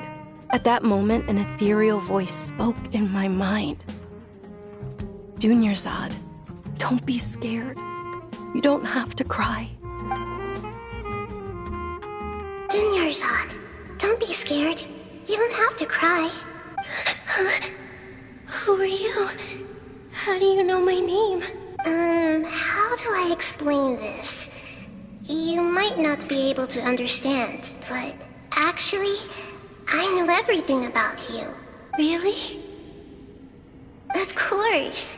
I know that you're scared of thunder, that you hate taking medicine every morning, and that you love counting the petals on your mom's skirt. Wow, you really do know everything. Dunyarzad, is there anything you want? Want? Not really. I can't go anywhere or do anything. Huh? But aren't you a child? All children have wishes. Tell me what you want, and maybe I can make it happen. And can you make my illness go away? Oh. I'm sorry. But I'm not powerful enough to do that right now. Then, can you be my friend? After that, the voice said, "Okay, I'll be your friend." Although my body was suffering during those days, that voice encouraged me and told me many wondrous things. Beyond my window was the flourishing Sumeru city. Beyond the city was a lush rainforest. And beyond that was the wall of Samiel, deserts, and all of Teyvat. Once I finally made it through that bout of illness, I couldn't hear that voice anymore. I told my mother about it, but she said that I must have been dreaming. But I know that that voice wasn't a figment of my imagination. Before that, I had never heard of Teyvat. Yes, for sure. If it weren't for that voice, I would have never grown curious about the outside world, nor would I have learned how to read and enjoy so many books. That voice sparked a desire for wisdom. It had to have been the Dendro Archon. I've been hoping for a chance to repay her kindness. In fact, I was running around today to help prepare the Sub-Zerus festival for her. What's the Sub-Zerus festival? It's Lesser Lord Kusanali's birthday, which was the day that she was found by the sages. It's actually an old holiday that originally celebrated Greater Lord Rukkhadevata's birthday. When she passed away, the holiday eventually became a celebration of the Lesser Lord's birthday. I heard everyone was overjoyed when they welcomed her back to Sumeru. In those days, the festival was a huge deal, but because of the Academia's influence, people have gradually lost interest in the festival. The Academia actively participates in Sumeru's many holidays dedicated to Greater Lord Rukkhadevata. But when it comes to the Sub-Zerus festival, forget any funding. They practically act like it doesn't exist. Maybe they see Lesser Lord Kusanali's birth as confirmation of Greater Lord Rukkhadevata's death, so they're reluctant to celebrate it. Aww, but that's awful. It is. It's absolutely terrible. Sure, the Greater Lord founded Sumeru, but hasn't Lesser Lord Kusanali been the one quietly protecting us for the past few hundred years? Just remember that we're still out in public. Don't get too carried away now. I know that people over by the Grand Bazaar still hold the Sub-Zerus festival to this day. But I hadn't met any of them before, so I was never able to contribute. But recently, I made a friend there who also follows Lesser Lord Kusanali. I gave her my savings because I want her to throw a wonderful festival this year. That's the least I could do for Lesser Lord Kusanali. Hold on, my lady. Does this friend happen to be Nilu, the one who sends flowers to the estate? Yes, that's her. I saw her leaving the other day with a nervous look on her face. It seemed like she was hiding something in her arms. Did you give her something? Yes. Initially, I didn't have much more prepared, so I had Nilu sell one of my skirts. I've agreed with Nilu to meet up at the Grand Bazaar today and see how things are coming along. Dia, would you accompany me? Sure. That's quite the trip, though. I'll carry you. No, that would be too much, even for you. You might as well just accept the lift. If I let you walk, who knows how long it'll take us. And if anything happens to you, then I'd really never hear the end of it from your father. But of course. Nilu will be thrilled to hear there are more people interested in Lesser Lord Kusanali.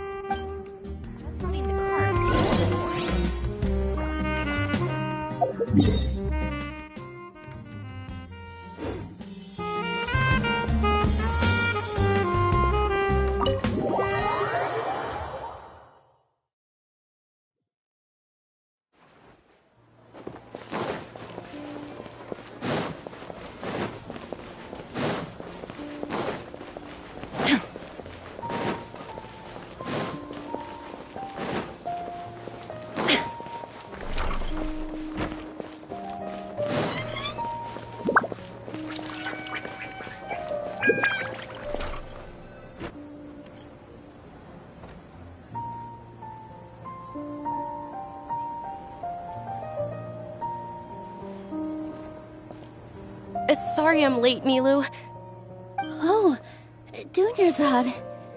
It was taking you so long that I assumed you got trapped at home, but you made it in the end. Uh-oh. But if Dia's here, that means you got caught, right?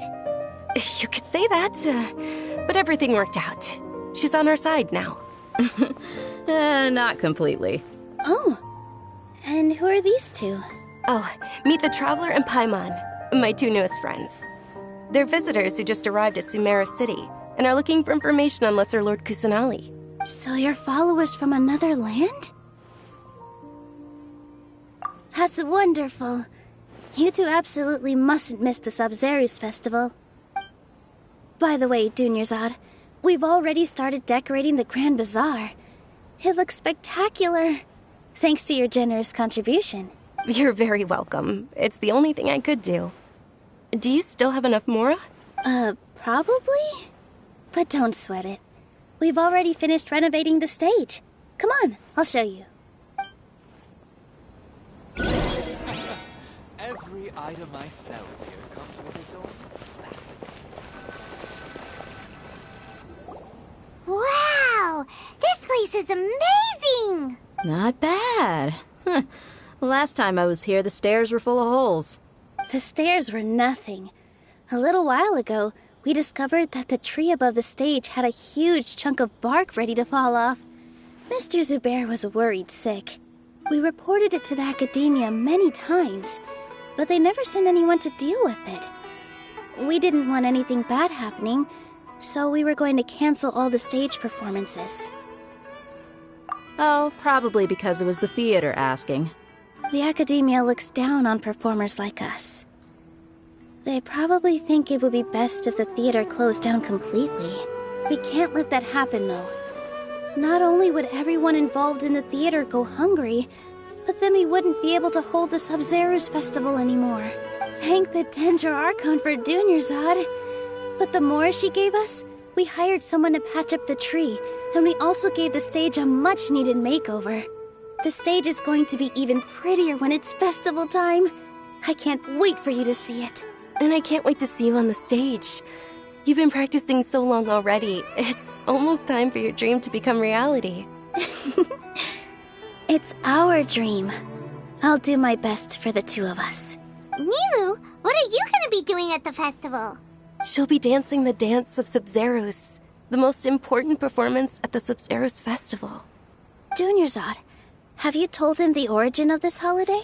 I only told them about the Greater Lord and Lesser Lord so far. Okay. Then I'll tell you two about how this holiday came to be. According to legend, the Sabzeruz festival was originally the Goddess of Flowers' birthday celebration for the Greater Lord. A long, long time ago, on one of Greater Lord Rukkhadevata's birthdays, her friends threw her a celebratory banquet. Some of the gods got drunk. One started playing music, and the Greater Lord started singing, so the Goddess of Flowers began to dance. As she danced upon the grass, countless beautiful parisaras began to bloom wherever she stepped. Those brilliant purple flowers became her dazzling stage. All the gods clamored, "Oh, if only time could stop at this very moment." Of course they did. When people mention the gods, they always think of the Archon War. But Sumeru's gods also had happy times. Although they aren't around anymore, they're preserved in our tradition of dance. This outfit I'm wearing is apparently based on how the Goddess of Flowers looked. Though we're just tiny people compared to the divine, we still have to do our best to make sure that the birthday girl feels loved on her special day. Nilu, you of all people will definitely be able to convey our well wishes to the Dendro Archon. I also noticed that you went the extra mile and scattered parisaras around the stage. They symbolize the Goddess of Flowers, after all. It's just a shame that all the real parisaras went extinct after her death. Yeah. The Greater Lord brought forth parisaras in memory of the Goddess of Flowers, but she ultimately could never truly replicate that beautiful purple. Thinking about the Goddess of Flowers dance makes me wish I could have seen it. If my stage were anything like that, I'd be thrilled if I had just 2 real parisaras on the stage. So, Traveler and Paimon, what do you think? Interested in the Sabzeruz festival? Will you two be coming? All of Lesser Lord Kusanali's followers will be there for her birthday. It'll be a good opportunity for you to learn more about her. Ooh, Paimon thinks that's a great idea! Hey, come on! There's nothing wrong with enjoying a festival. Besides, it's Lesser Lord Kusanali's birthday. She'll be happy to have more people who are celebrating it. So how about we all attend the Sabzeruz festival together? Dunyarzad, let me show you which stage decorations we've picked out so far. Traveler and Paimon, if that doesn't sound interesting to you, then feel free to explore the area.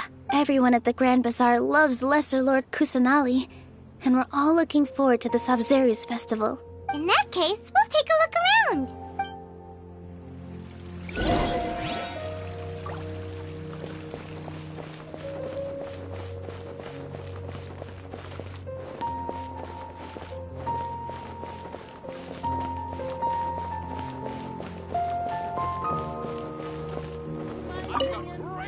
Ah, dancing at the Sabzeruz festival. You know, I also danced when I was younger. As a child, I even asked my grandmother why we performed the dance for the Lesser Lord when it was originally done to honor the Greater Lord. My grandmother said that Greater Lord Rukkhadevata is a beloved deity and honored by all. And Lesser Lord Kusanali is too. If the Goddess of Flowers ever knew Lesser Lord Kusanali, then she would certainly have wished to be her friend and hold celebrations for her, too. The Sabzeruz festival has been losing its appeal over the years. That is, until a wealthy benefactor stepped in this year and brought the festival back to life. I heard she forked out a lot of mora to make it all happen.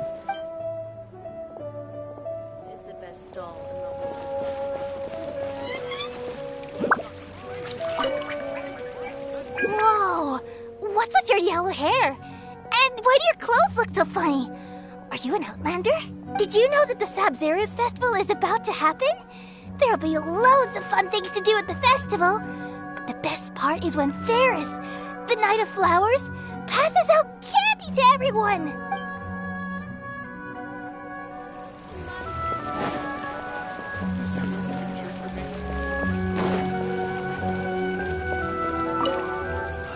Things are really shaping up, and there's a buzz around the festival this year. We're expecting people from all over to come by this year and buy things during the festivities. Don't be fooled into thinking that Sumeru City has the best of everything. Some festival snacks are only offered here in the Grand Bazaar. And when it comes to musicians, dancers, or singers, the Grand Bazaar's got the best of the best. Sure, those folks at the Academia might not like it, but what's a festival without song and dance?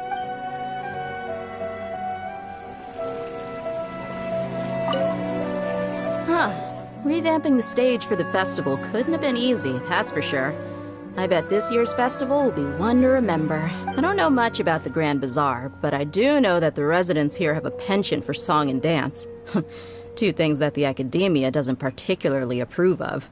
Oh, and the perfume sold around here is a lot better than what you'll find elsewhere. The fragrances are longer lasting and they're gentler on your skin and... I mean, that's what I've heard at least.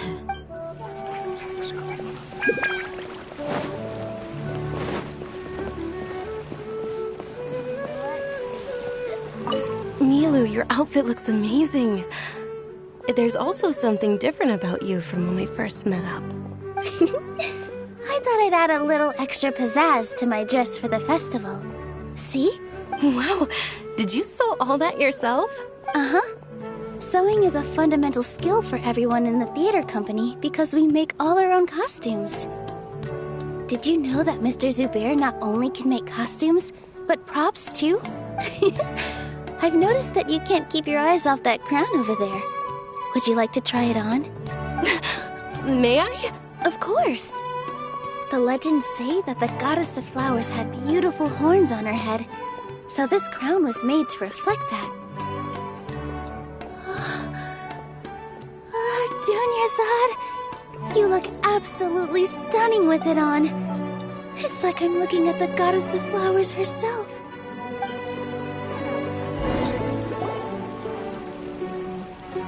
Hey!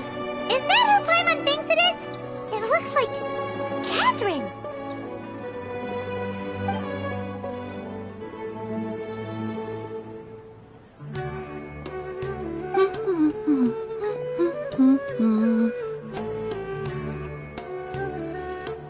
Huh. Come to think of it, Paimon's only ever seen her behind the counter at the Adventurers Guild. This is the first time we've ever seen her taking a break. Hey, Catherine! Huh?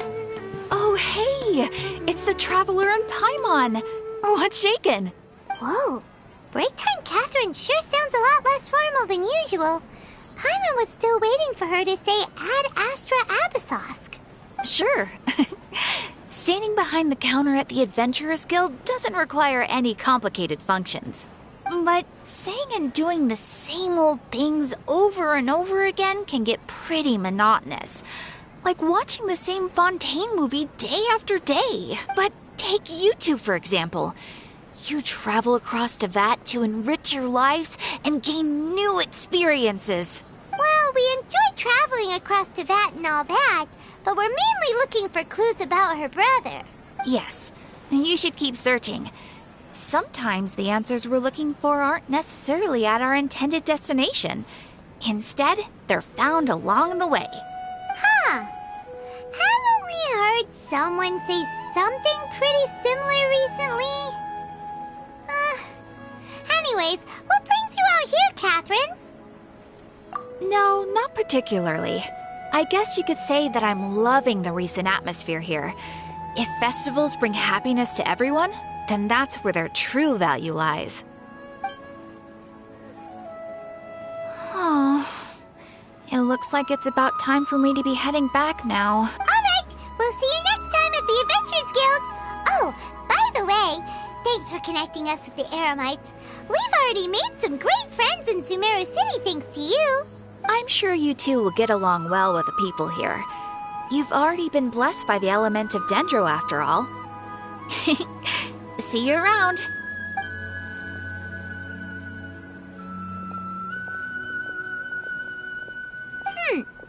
There's something really different about Catherine today. Hey, Traveler. Paimon. Oh, hey, Dia. What's going on? I've got something to tell ya. My lady knows you're looking for ways to meet Lesser Lord Kusanali, and she's been trying to come up with a way to help you. Well, I have an idea that might help. Are you serious? We'd love that! It might not necessarily pan out, so don't get your hopes up too much. I'll need to take you two somewhere and ask someone some questions. My lady is feeling a little worn out at the moment. Nilu's found a place for her to rest. After I take my lady home, let's meet in front of the Citadel of Regzar. Sounds like a plan! Let's head over to the Citadel of Regzar and wait for Dia!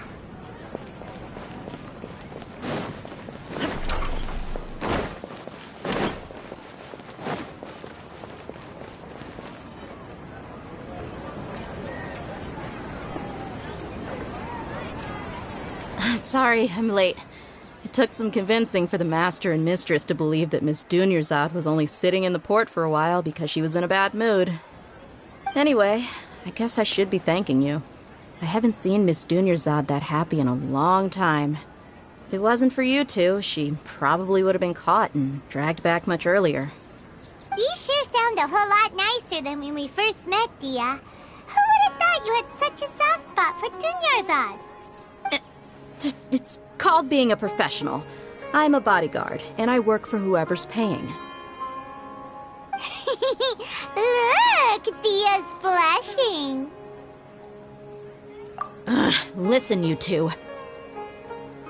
I don't expect to be working for Miss Dunyarzad very long, but I hope to finish things on a positive note if possible. Let's cut the chit-chat and head into the Citadel. We'll see if the person I know has a way for you two to meet with the Lesser Lord.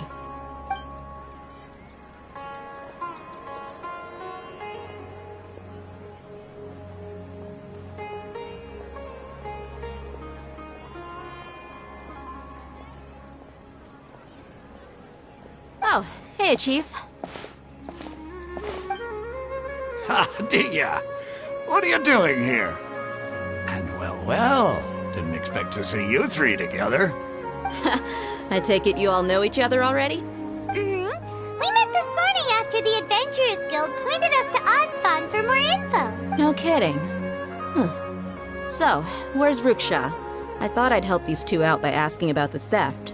Anything you can tell him? Ruksha's gone over to the Academia.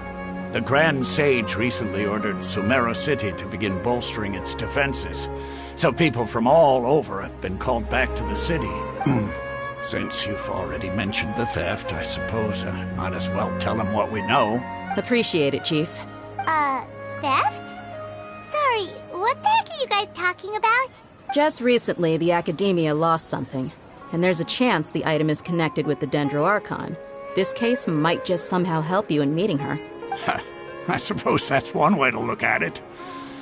But if you ask me, the case is more about the Academia than anything else. Let me fill you in. The Academia recently sent a convoy to pick up an important package from Aru village. Word got out, and the convoy was robbed on its way back. The Grand Sage took the whole matter very seriously. Not only did he dispatch the Matra, but also enlisted our help in the search for leads. All we know so far is that whatever was stolen is currently in Port Ormos. You two have heard of Port Ormos, haven't you? It's the largest commercial port in all of Sumeru.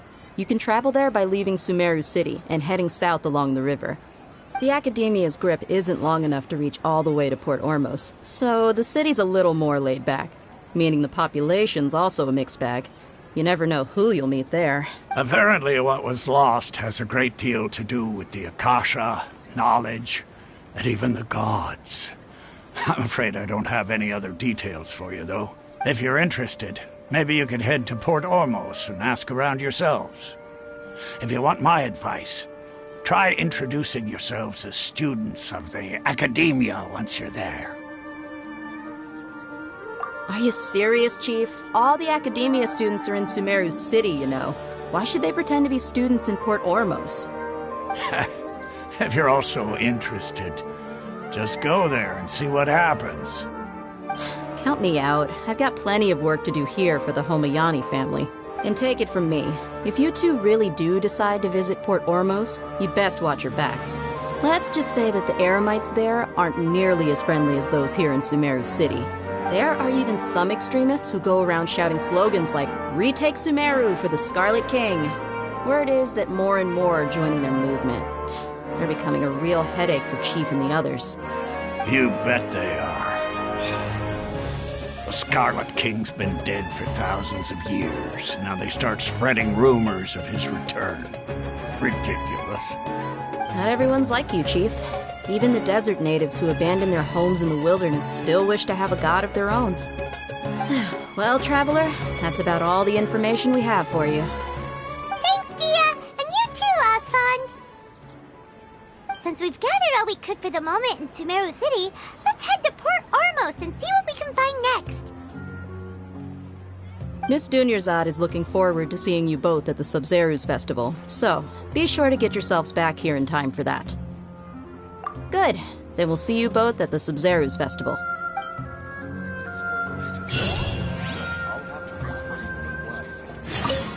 It's been a while since I visited the Citadel of Regzar. I'll catch up with Chief for a bit before I head back myself. He really did a lot for me in the past. Remember, to get to Port Ormos, just follow the river south from Sumeru City's port. Just be sure to take care of yourselves out there. We'll meet again at the Sub-Zerus Festival. You two must really be something if you've got Dia the Flame Mane speaking on your behalf. The Corps of 30 isn't officially overseen by the Academia, but because we're hired mercs, there's still lots of sensitive intel that I can't reveal to you. In the end, when it comes down to it, the city's safety is both the Corps and Academia's top priority. I've told you all I can about what was stolen from the Academia. As for why you should pretend to be students in Port Ormos, I'll leave that for you to find out yourself.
Take it easy.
Yeah.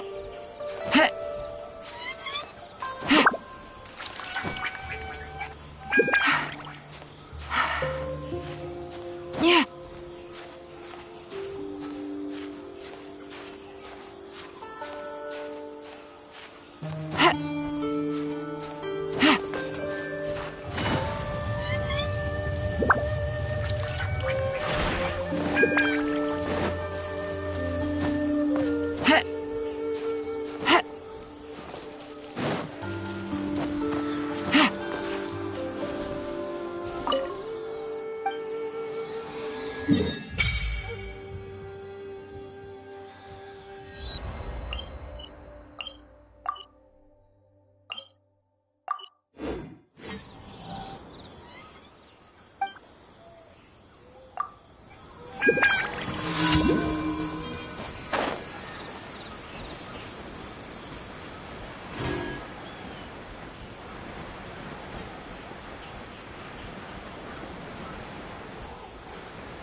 Take it easy.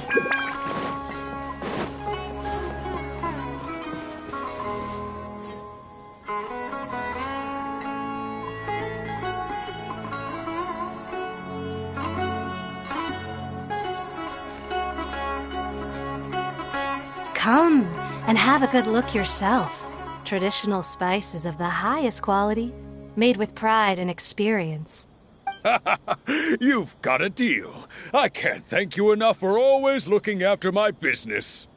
Believe me, I'm not making this up. Several Eremite mercenary groups are nearly in open conflict, but does the core of 30 care? And that's not all. Did you know that... Wow! Talk about hurly-burly! This place is busy! Well, guess that's only to be expected for the largest port in Sumeru. Maybe it's because of what Dia told us earlier, but Paimon can't seem to shake the feeling that there's also danger lurking in these crowds. Ooh. Let's get our bearings so we can start looking for leads. We know that whatever the Academia lost is related to the gods. But other than that, we don't have much else to go on. Osvan told us to try posing as Academia students while asking around. Paimon checked the Akasha on the way here, and the Academia doesn't seem to have any research facilities in Port Ormos. Paimon doesn't get it. Won't we look even more suspicious going around saying we're Academia students and asking about the stolen item?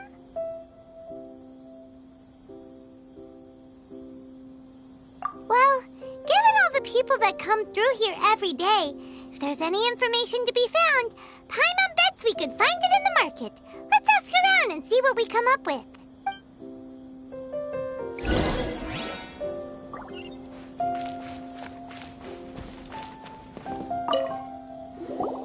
Welcome. Welcome. How can I help you two? Hi there. We would like to ask you a question. Do students from the Academia ever come to Port Ormos? Of course. Especially around this time of year. Students from Sumeru City that are about to graduate often come to Port Ormos to cut loose a little. Many people often talk about how hard it is to get accepted into the Academia, let alone graduate. But those who finish their studies and go on to become full-time researchers at the Academia have it even harder. Sure, we may not be Sumeru City, but Port Ormos offers beautiful scenery and a stress-free environment. Some even say it's good luck to come to Port Ormos, so students and researchers come flocking here when things get to be too much at the academia. Ah, you see over there? Those are students from the academia. They've been looking worried and miserable ever since they got here a few days ago. If you ask me, the life of a merchant is better. So long as the Akasha teaches us what we need, then life is good. Those students seem to be discussing something. Let's see if we can listen in.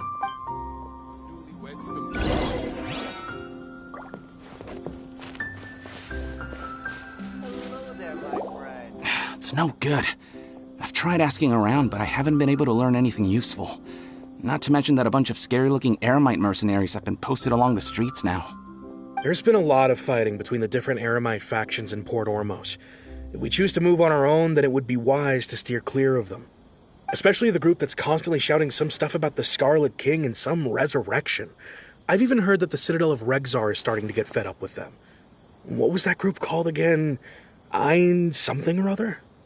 They're called Ein El Akhmar. Today, I heard that the thing we're after might be in their possession at the moment. Wait, come again? Don't you see? Many of the Eremites in Port Ormos deal with trading this kind of thing.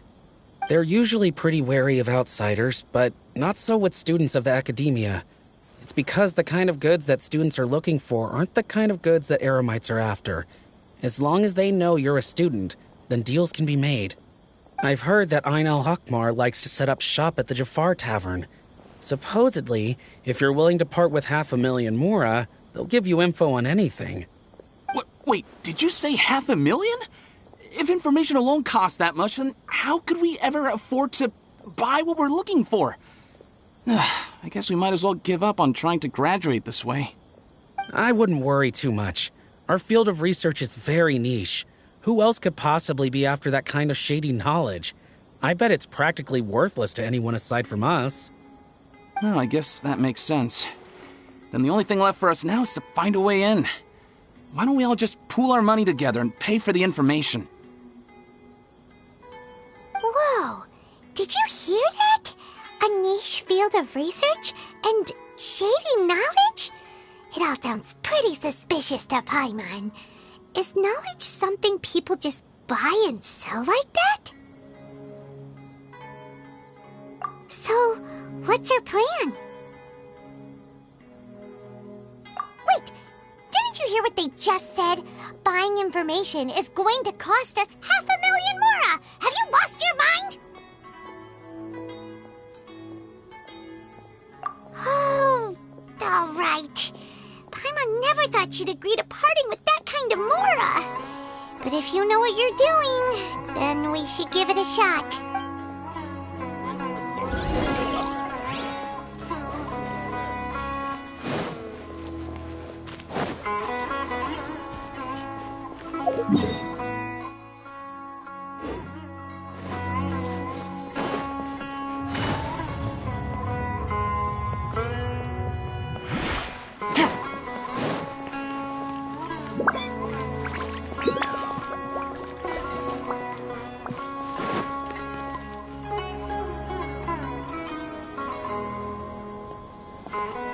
Port Ormos is pretty great.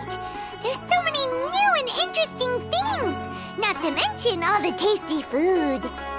Sumeru's largest commercial port sure lives up to its name. Look at all the merchants, and everyone seems excited just to be here. How did things end up like this? All thanks to your artistic license. That's how. I should have made you wait until we got an update from Tanja. But when I finished the prototype Aranara yesterday, you agreed that the kids would like it.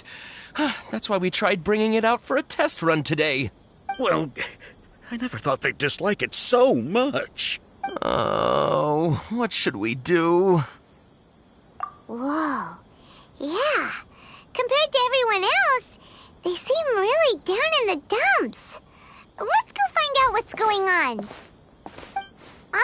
Hey there! Paimon's name is Paimon, and she's a traveler who was just passing by. Is there something bothering you?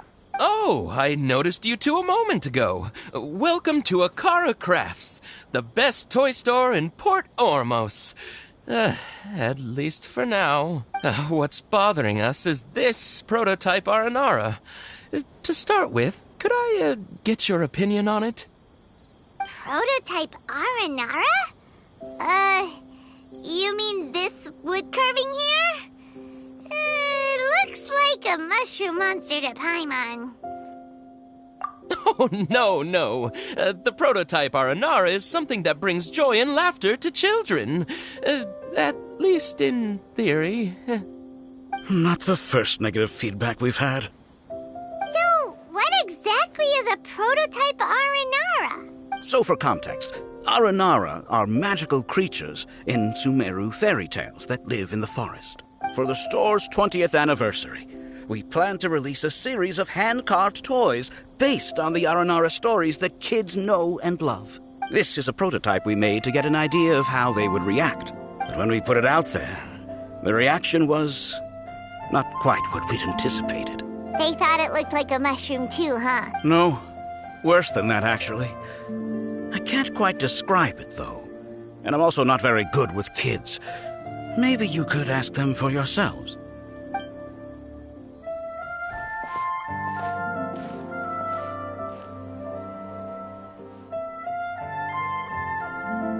This is not an Aranara. No way. I've read Uncle Tanja's Aranara and the Ill Little Fungus. It says that Aranara are supposed to be chubby and squishy. The carving looks nothing like that.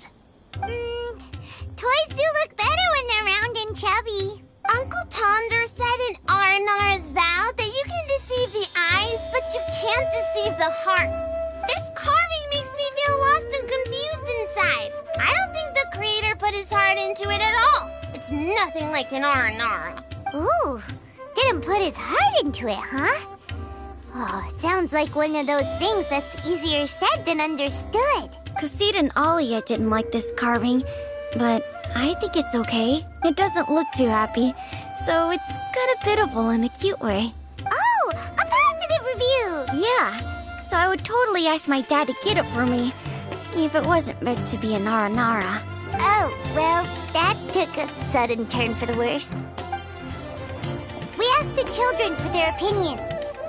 Oh, how did it go? Has it maybe, grown on them at all? Oh, this is such a shame. Why isn't Tanger back from Gandharvaville yet? Oh, the kids kept mentioning an Uncle Tanger, too. Who is he exactly? Uncle Tanger is a famous children's author here in Port Ormos. He wrote quite a few stories in the past, but none of them were popular among children. Just like our prototype Aranara. But around a year or so ago, he suddenly had a eureka moment or something. And suddenly the children loved every one of his stories. That's right. My little Ghaffari loves his stories too. The whole reason we decided to make these carvings was because we saw just how popular the Aranara are among children. We asked Tanja for guidance, but right after he agreed, he went off to Gandharvaville with his son to look for inspiration. They haven't returned yet. We were running out of time, so we had no choice but to carve an Aranara based on our own imaginations. As you can see, this was the result. Oh, we have to do something. Hey, since you're the famous traveler, could you do us a favor and look for Tanger in Gandharvaville? He doesn't have to come in person if he's too busy. Just ask him to write down his suggestions and bring his notes back to us, if you could. Please, if only to put a smile on the children's faces. And, of course, you'll be well compensated for doing us the favor. They seem pretty desperate. Let's help them out. To see the kids smile. Yep, let's do it.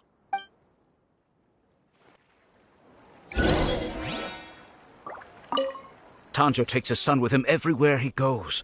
The two of them are very close. Maybe that's why he was able to come up with such great stories. Anyway, we're counting on you. Please find Tanja for us.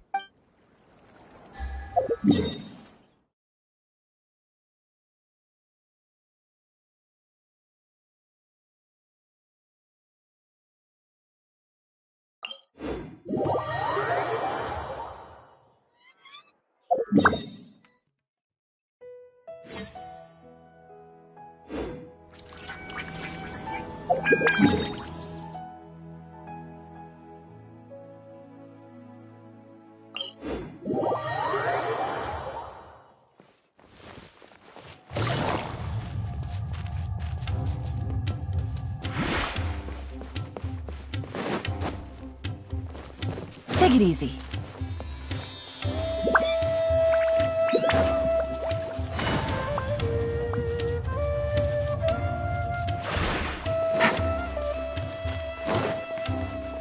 This is the place we heard those students talking about.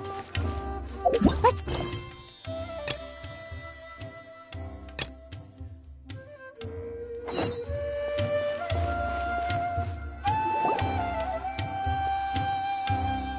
Oh, you've arrived. Please, take a seat. So, they think that they can go toe-to-toe with the boss? Ha! Once we reclaim the power of the Scarlet King, they'll be the first that the boss punishes. They're nothing to be afraid of. Our main rival now is the Caracal Battalion. They've also amassed a significant amount of Mora this time, so we mustn't underestimate them. How can the Caracal Battalion compete with the boss when they're nothing but a bunch of money-grubbing opportunists out for a quick Mora? Yeah, with boss's fervent devotion, he'll be able to use this power to bring our god back this time. Huh. All these guys talk about is the Scarlet King, so they're probably the ones we're looking for. Greater Lord Ruka Devata. That traitor and her followers must not be spared. The day will come when the Scarlet King exacts vengeance on Sumeru, and all of them shall be punished. Yeah, Paimon was wondering what they meant too. We should ask about that if we get the chance later. How can there be Kayagi here?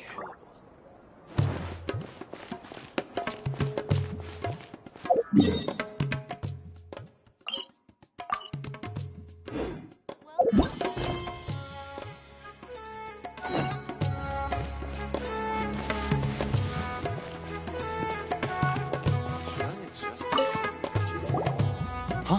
Who are you? What do you want?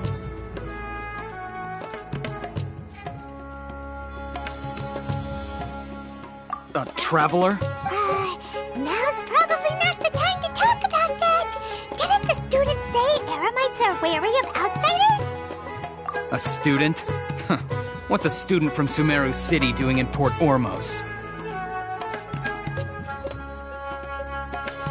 Ah, well, if it's info you want, you've come to the right place.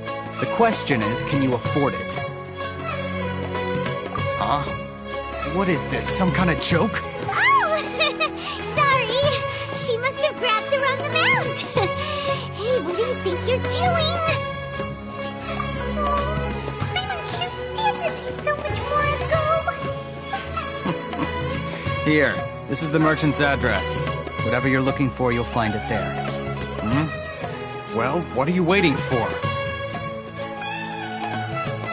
Oh, that's right! We heard you mention the Scarlet King just now. We're actually interested to know more because we're, archaeology students! Fine. Since you've already handed over the Mora, I guess I can throw in a little extra info. As you can see, members of Ain al-Ahmar are devout believers of the Scarlet King. Years ago, the Scarlet King founded the great desert nation that was our homeland. It was an advanced civilization, far beyond anything you'll see in present-day Sumeru. The Scarlet King was the rightful god of wisdom, but he was betrayed by a companion he trusted. She even stripped him of his title, God of Wisdom. So, you mean the traitor was... Greater Lord Ruka Devata, yes! That shameless wretch destroyed the Scarlet King's civilization, and our ancestors were forced to flee to this land where we were made to suffer the tyranny of our enemies. Furthermore, she conspired with the Academia to cover up the truth of her actions, and create the merciful and benevolent facade for which she is now known. Ugh, just thinking about it sickens me. But the story doesn't end there, oh no. The Scarlet King isn't truly dead. The voice of the Oracle has been heard in the desert, prophesying his resurrection. Mark my words, our god shall return. And when that day comes, all followers of the traitor and all the desert dwellers who have forgotten their true god will suffer retribution together. If what I'm saying makes you shiver with fear, it might not be too late for you to become a believer of the Scarlet King. I don't have anything to say to you academia people about that. I think this conversation has reached its end. Not just yet. This man is a fraud. Huh? You again? Deranged academia lunatic. Yes, it's me again. I already warned you that if you weren't willing to sit and discuss things with me, I'd take measures to make things uncomfortable for you. Listen to me. That address he gave you is fake. Or at least, you won't find a merchant waiting for you there. This group has been boasting all around that they can provide information on a certain item as a means of luring people into their territory. Once you show up, they keep up the act until they have hard evidence that you want to purchase said item.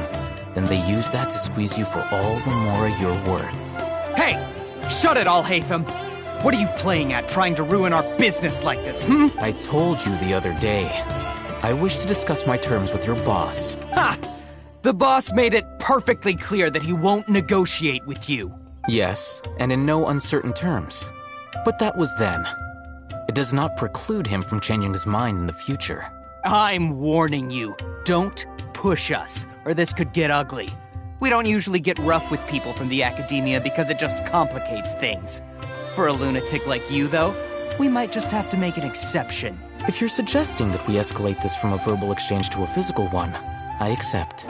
After all, even the Archons used war to negotiate the ownership of Tevat. If, on the other hand, we can't agree on any means of negotiation at all, then I'm afraid my next course of action will sting a little more than the mere falling through of a few business deals. I will jeopardize the Eremite's reputation, which I know you value above all else. I am quite confident that if I began to take such action, your boss would willingly approach me himself.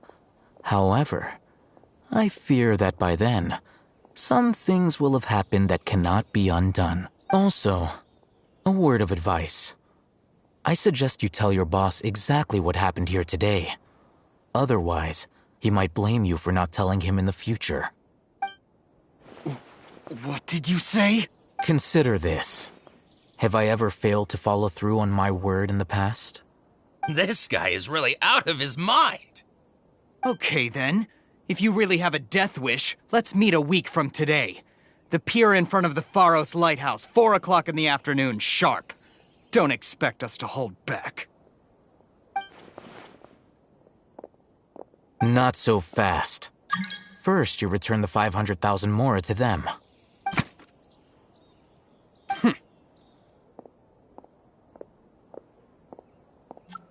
Please, I beg you, don't provoke them. We can't afford any trouble with this crowd. They haven't even paid for their food yet. Ah, Mr. Iman. There appears to be fewer staff in the restaurant recently. This wouldn't happen to be because they're all busy spreading the word to the students, would it? Well... Someone who chooses to do business with a group like that really can't afford to get so flustered the instant someone confronts them about it. Consider the meal compensation for our silence. I'd say you're getting an excellent deal. Whoa! Did you see that? He not only got us our Mora back, but sent the Emirites running too! Plus, he seems to know a lot about what's going on around here. Let's catch up with him and ask some questions! He went that way! After him! Please, just... leave. Forget the cost of the meal. Just, pretend nothing happened today?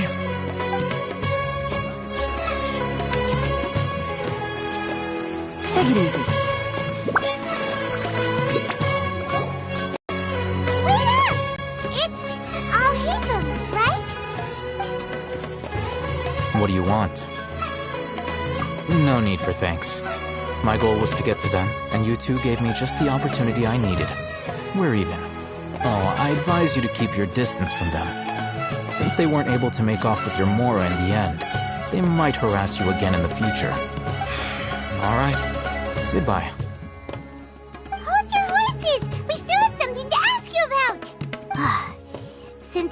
tore through their scam right in front of them, you must know the real story about certain something, no? Who exactly are you two? And why are you inquiring about that? A student. Right. Look, you should know that those thugs conducting business with you had nothing to do with your lie.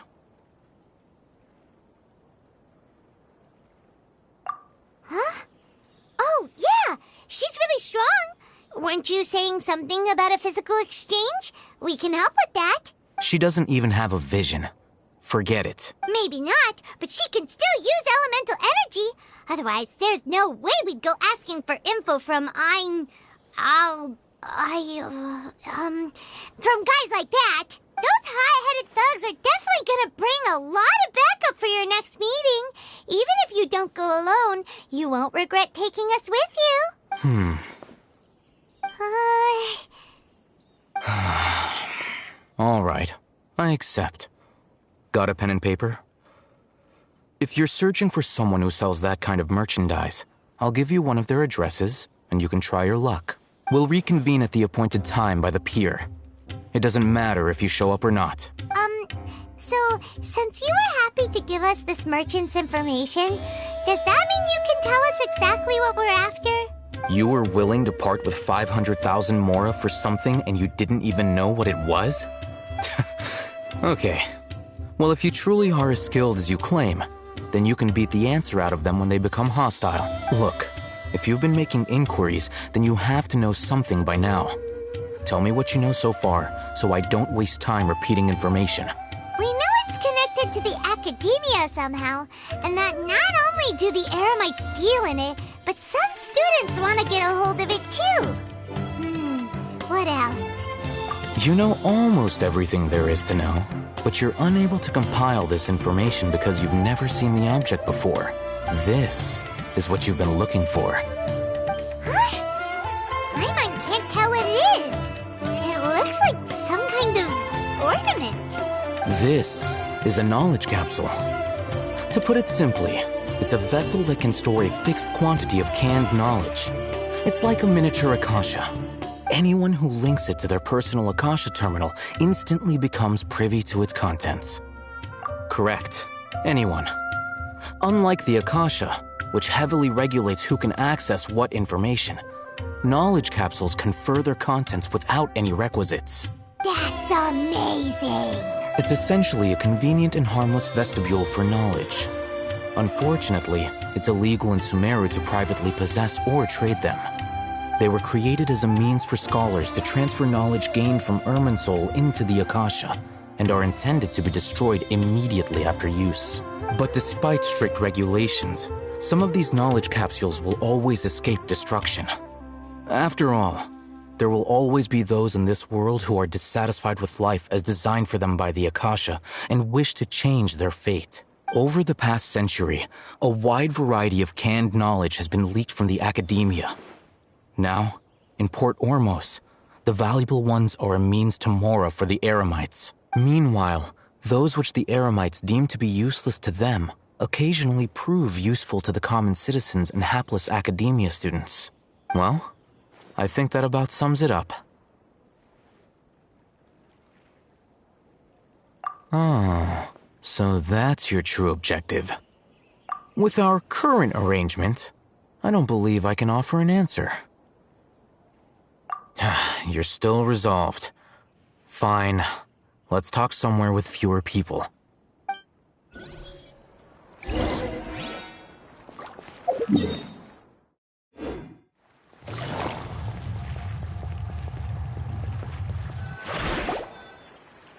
Let's continue our conversation here. If you wish to learn more about the knowledge capsule that the Academia lost, then you must help me with something. I need you to find someone named Dory, a traveling merchant. Unlike the peddlers who hawk inferior knowledge capsules, she often has quality goods in stock. Some say that as long as there is profit to be made, there is nothing she won't dare to sell. She's guarded against people from the academia because most of her wares don't comply with academia regulations. I think she blacklisted me. I met with her informant, but it soon became clear that they had no intention of letting me get any further. Become one of Dory's customers and earn her trust. This is my condition for further collaboration. Why do you want us to meet with her? Until you complete this task, you don't have question privileges. Fine. So how do we go about doing this? You two are outlanders who haven't been here for long, so Dory should view you as safe clients. I'll give you the informant's address and their contact password. Beyond the password, though, I have no way of knowing what other tricks she might have up her sleeve. You'll have to improvise. This is kind of nerve-wracking. The true challenge begins after you meet her. She has a keen nose for Mora and a shrewd eye for wares, and she only likes customers who she deems to have good taste. I'll prepare some funds for you. Buy her highest quality wares and earn her approval. What? We only just saw a knowledge capsule for the first time! We don't know how to tell which ones are good and which ones are bad. Is that something we can learn quickly? That's true. Have you two heard of elemental sight? Oh? That's a surprise. Guess I'll have to hold you in higher regard. Anyway, that ability should resolve your issue.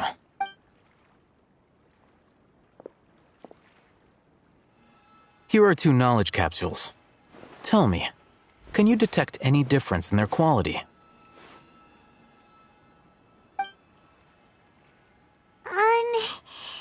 They look the same to Paimon. Try inspecting them with elemental sight. How'd it go? Did you see anything? Rumor has it that higher quality knowledge capsules generally appear brighter when viewed through elemental sight. That's because knowledge originates from Irminsul, the root of Dendro power itself. The more powerful the knowledge, the richer it is in Dendro energy. However, some canned knowledge with a high concentration of elemental energy is of little use in contemporary times, so those capsules are of little value. Using elemental sight is merely a stopgap measure, but it should suffice for earning Dory's trust. That sounds pretty impressive. Here's a sheet with the informant's location and contact password, and here is the Mora for purchasing canned knowledge. Don't be cheap. You'll need to spend to catch Dory's eye. If there's any Mora left over, just keep it. Oh, and be sure to exercise some caution. There have been Matra present in Port Ormos lately. Your efforts will be for naught if they catch you. Matra? They belong to the Academia's regulatory body. They also handle cases of illegal canned knowledge transactions. Like I said, the Academia has banned both their trade and possession.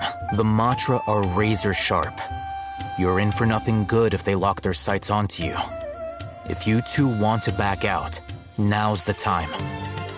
Okay, then we have a deal. If you succeed in your dealings with Dory, come find me at the Wikela Funduk. We'll have an open discussion then. Looking at what Al-Haytham wrote, Dory's informant is a trader near Old Ormos. Let's follow these instructions and try to get in contact with him.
Hello.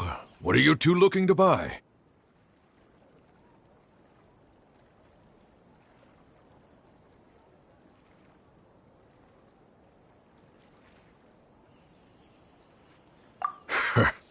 What a unique palette. We have unripe horror fruits, but we usually keep them in the back. I'll have someone escort you. Following the paper got us past the first round. Ronak, these two want to buy unripe horror fruits. Show them to the warehouse. Got it. You two, please follow me. You two have a fascinating fashion sense. We haven't seen a customer wearing a Sumeru rose for quite some time. Hold on. Let me think. Sumeru rose means common merch. No, look again. We're obviously wearing morning flowers. Ah, my mistake. I do apologize. That pop quiz sure was scary. The warehouse is up ahead. Please follow me.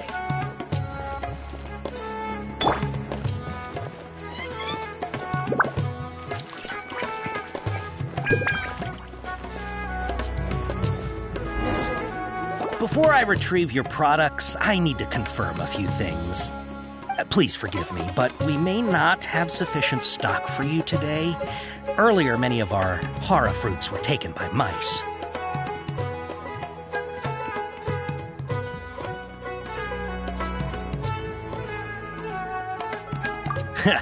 Thanks. If better goods come in, you'll be the first to know. You look like you have some skill. Why don't I pick out some fruits that'll make you dizzy?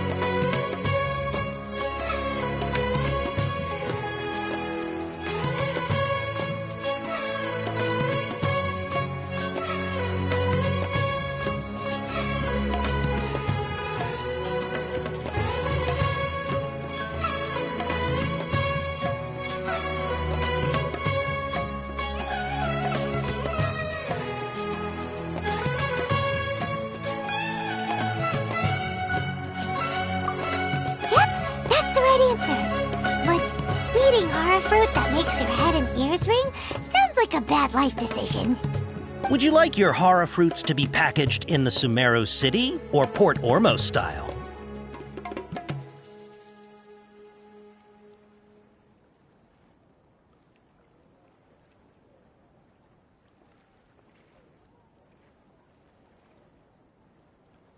Wow, you two sure are generous customers. We'll be sure to package your products beautifully. Okay.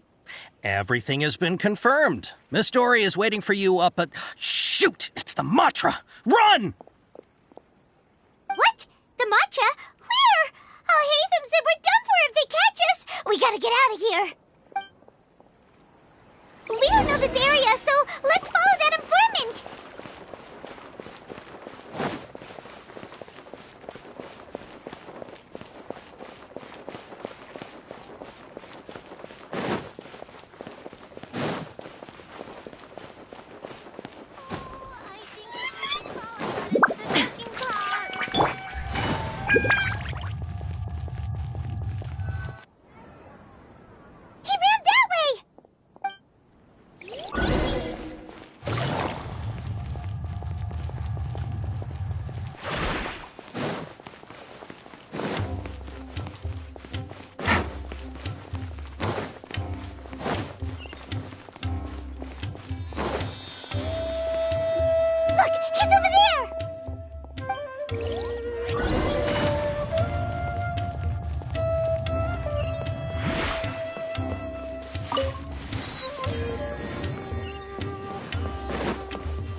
Take it easy.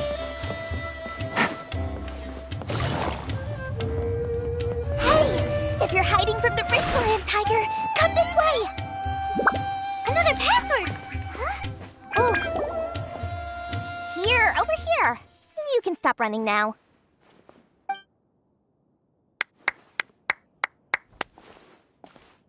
So you were the one who was calling out to us just now.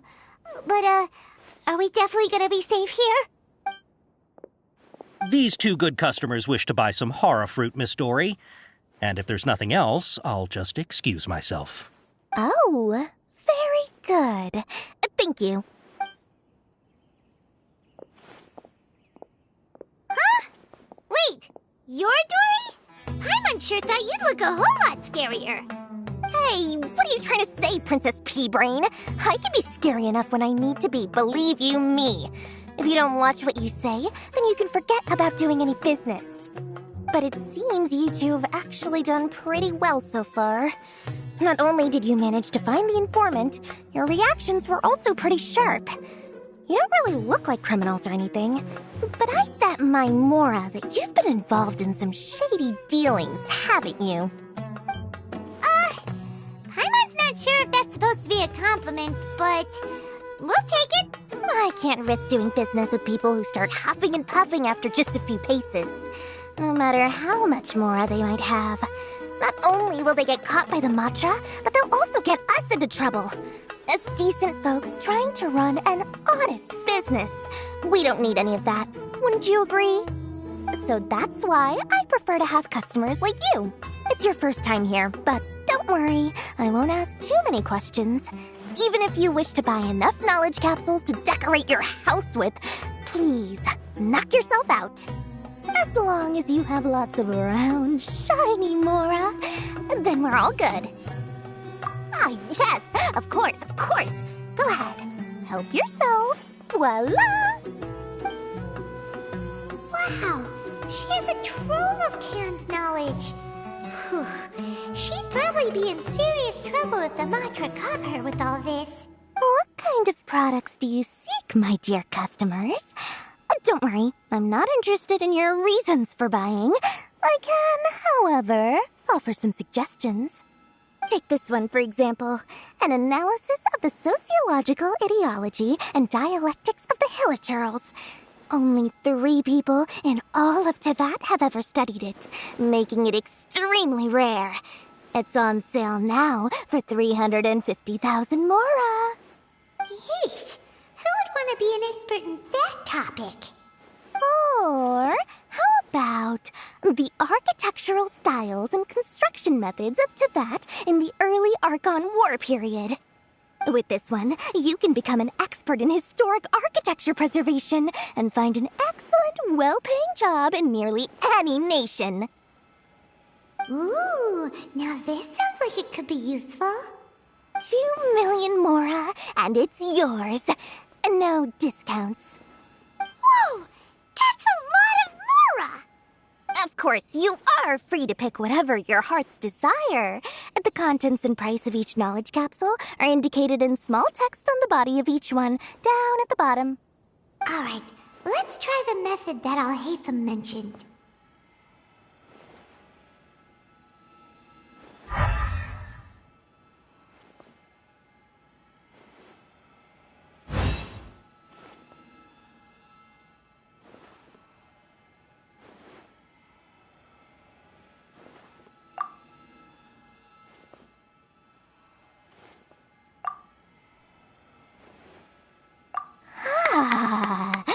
You've really got a good head on your shoulders, and quite the eye for quality.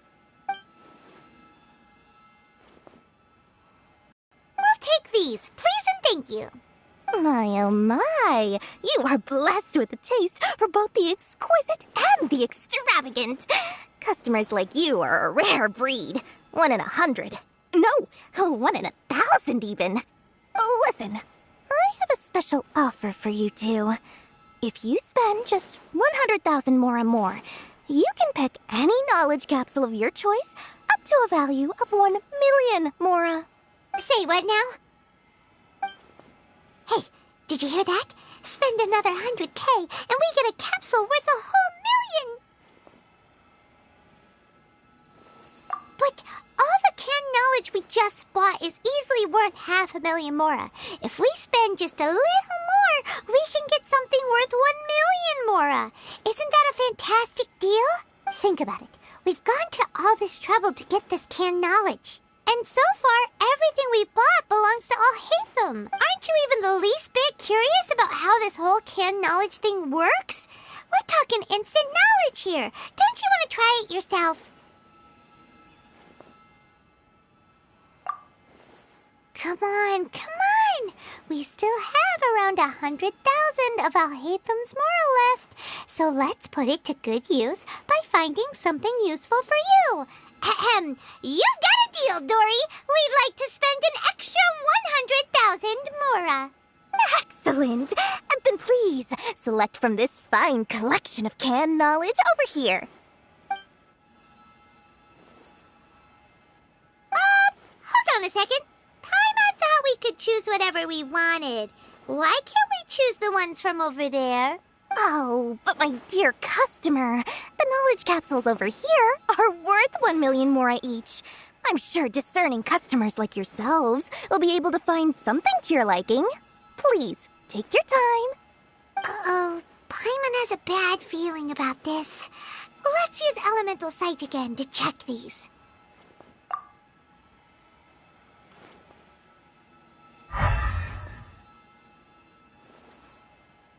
So, what did you see? So, they're all worth about the same amount?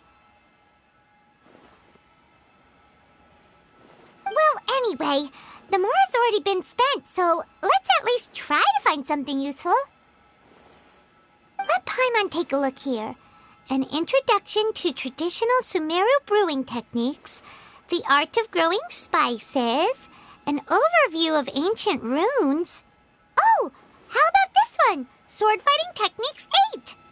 Not sure we'd ever find volumes 1 through 7, but at least this knowledge should be useful, right? Let's go with this one. Dory, we'll take this one. All right, very good. I'm expecting some new goods in the next couple days, so be sure to check back again soon. Whether it's canned knowledge or anything else you need, bring your mora to Dory and doors will open. Our dealings with Dory went smoothly enough. Let's head to Wakala Funduk and meet up with Alhaitham. Perfect color. Hopefully now he'll finally tell us about what the Academia lost. Mora, mora, shiny mora. Oh, please come back anytime you need something.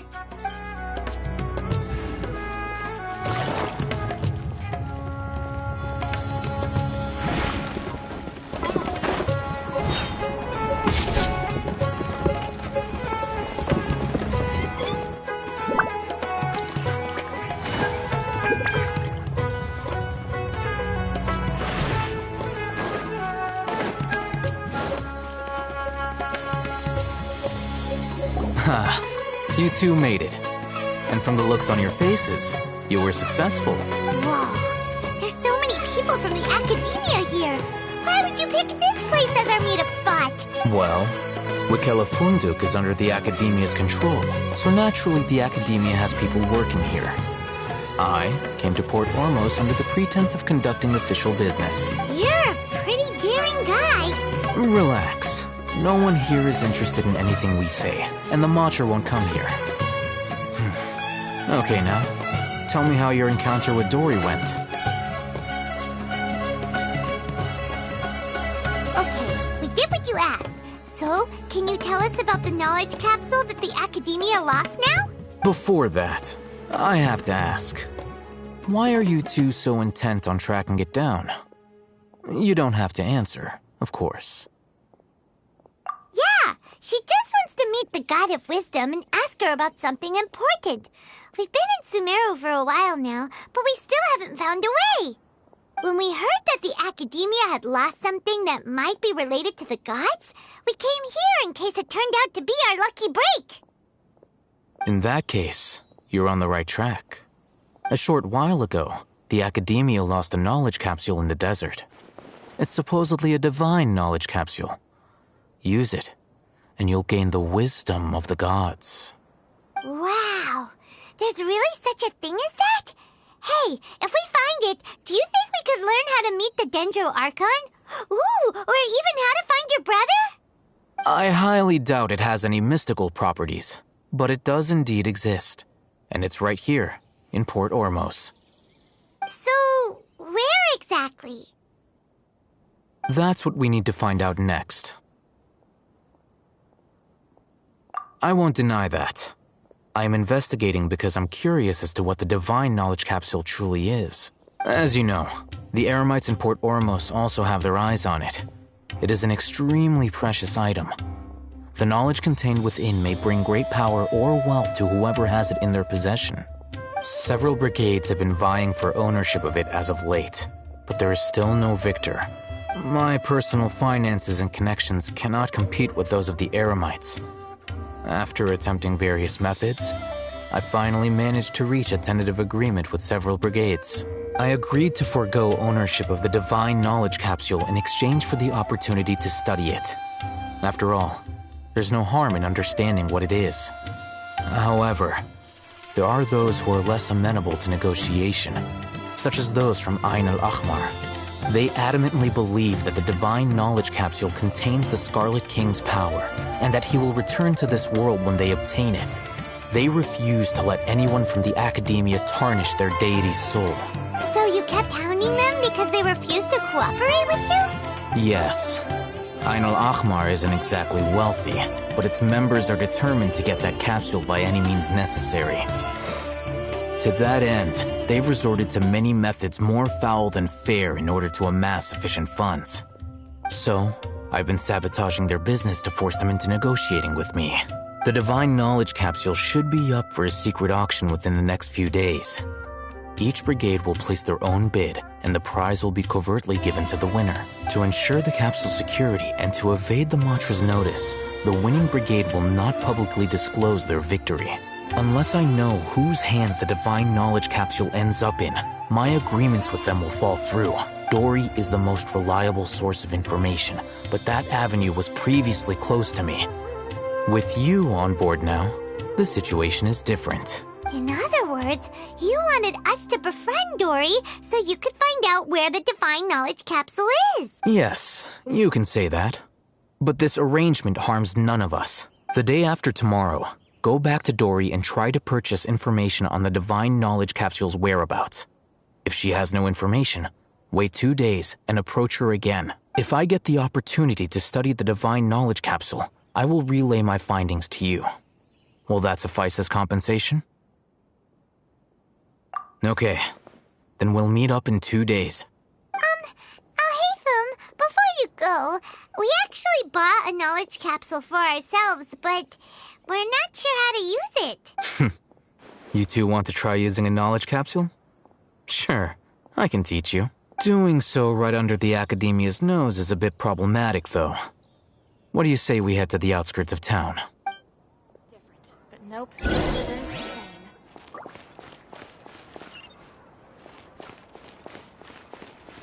same.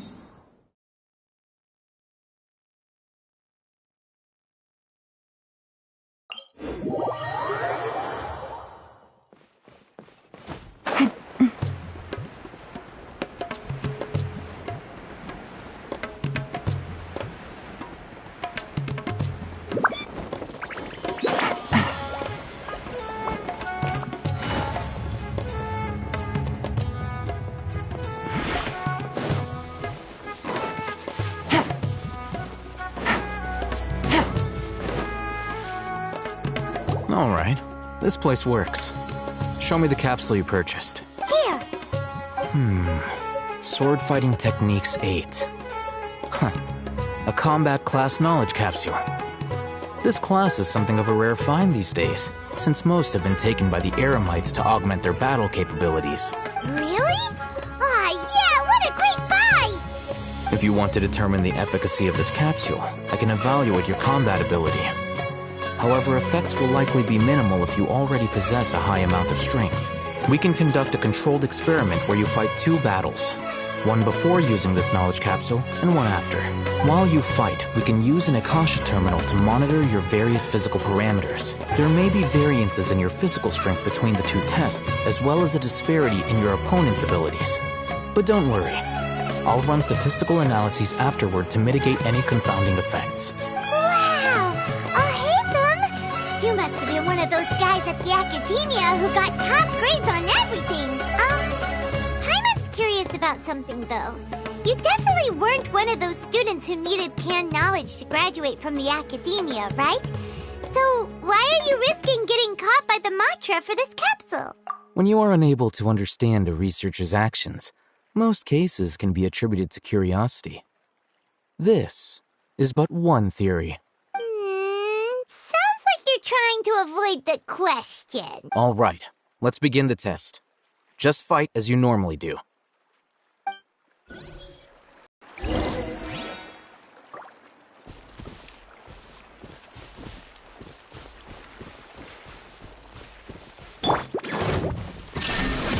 Right here. Emerge. Right here. Rest and rebuild!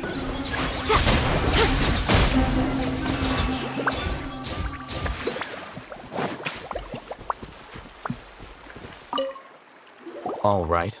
I'll link your Akasha terminal to record data. The next step is to use this knowledge capsule. Hold it in your hand.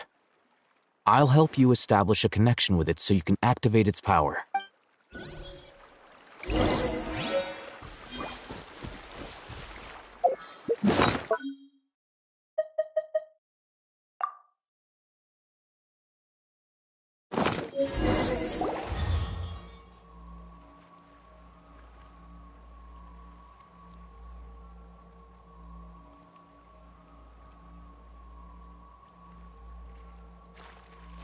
Hey, how are you feeling? You mean that it worked? All right.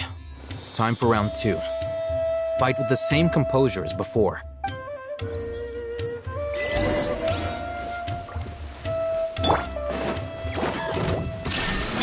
Right now. Emerge. Right now. Quietly now.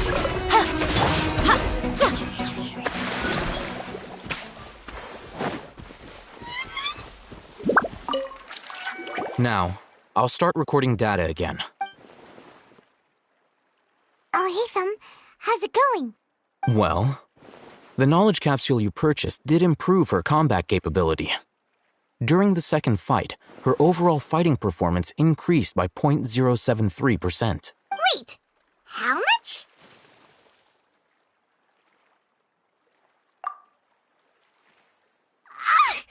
Dory's such a jerk! She totally scammed us! 1 million Mora? This thing isn't worth a tenth of that amount! Of course, this could be because she is so powerful that the capsule's contents were unable to produce a substantial increase. At the very least, this test allowed me to gain more insight into you two. Our deal seems increasingly worth my investment. I'm heading back to Ikela Funduk. I await your response in 2 days' time. This is Mora for when you ask Dory for information. Pay her as much as she requests.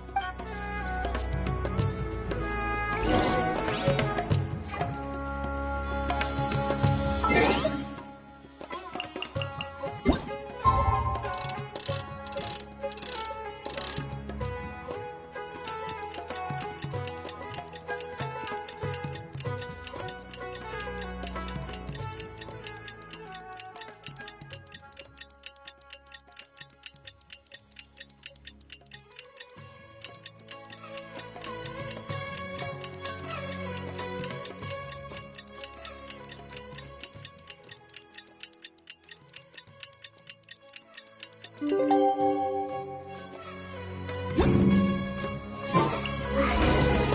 see Dory today and ask her about where the Divine Knowledge Capsule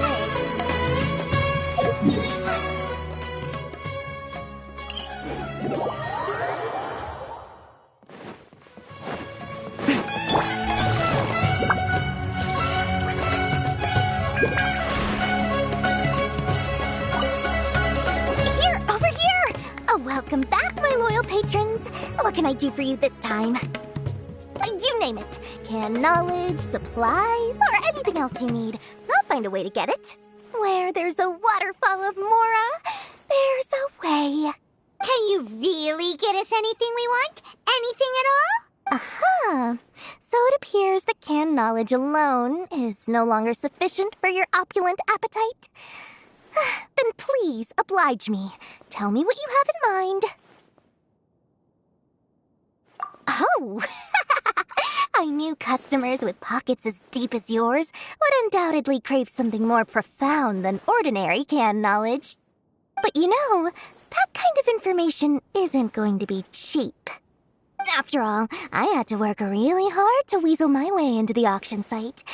Not to mention that if anyone found out that I was the leaker, I would be in big, big trouble. But how we be sure your information is accurate? Paimon's curious how you just happen to have this kind of info the moment we need it. Because to me, anything of value is what I consider to be my supply. Therefore, I must always be aware of what's hot on the market in order to secure more sales. As for the information's authenticity, well, you've no need to worry about that. I used a camera to take a picture of the transaction. That way, no one can dispute it. It's always a pleasure doing business with such sterling patrons. Now that you've paid in full, here's the scoop. The Divine Knowledge Capsule was purchased yesterday by a certain Misery, the leader of Ain el-Ahmar. Ain el-Ahmar? You mean the Eremites who worship the Scarlet King?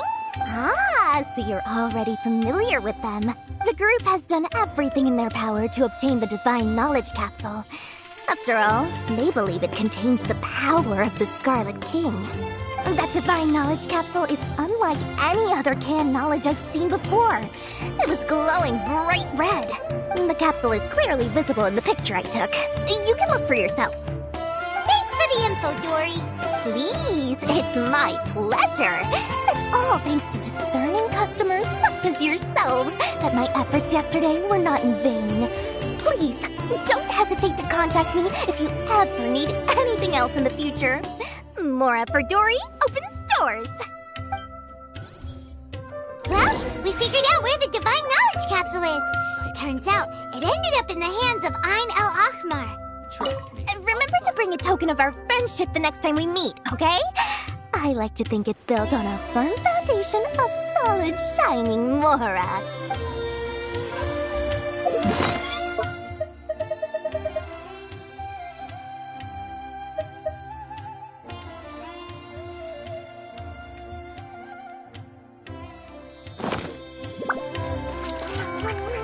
Let's head back and talk to Al-Haytham. Take it easy.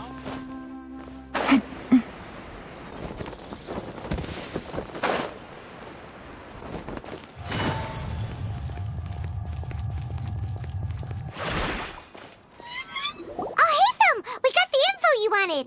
Really? All right. Let's hear it. Dory even gave us evidence to verify the intel. Have a look.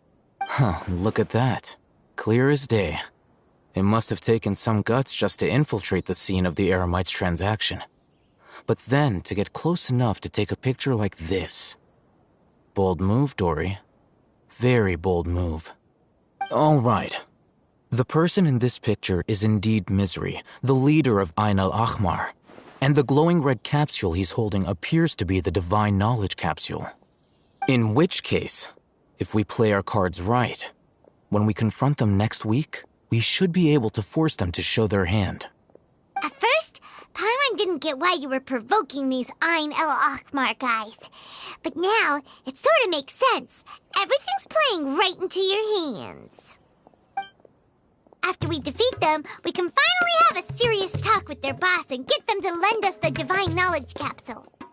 Thank you for your time and efforts. Take a few days off while I make some preparations. Let's meet up again on the afternoon of the arranged date, 3 o'clock sharp. See you then.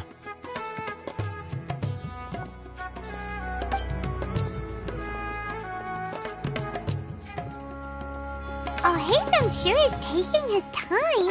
Where could he be?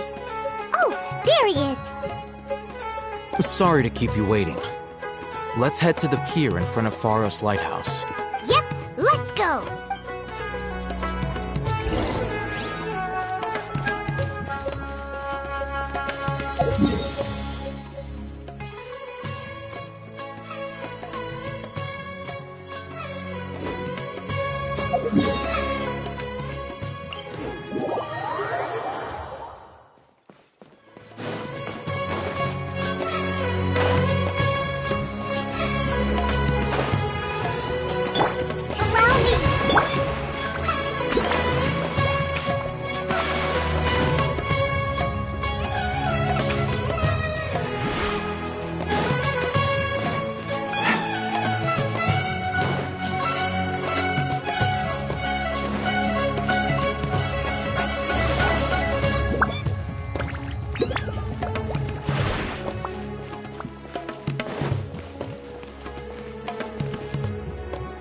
I'll hate them.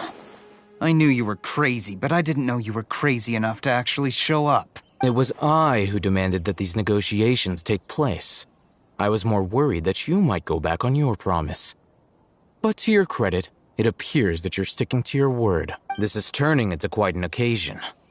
I also brought some backup. I assume you don't mind. Backup? Aren't you the brat from the restaurant the other day? You've come to support this lunatic because he helped you out? Fine. Your funeral. I'm not going to mince my words. Once we're done with you, you'll be nothing more than fish food. Get 'em, boys!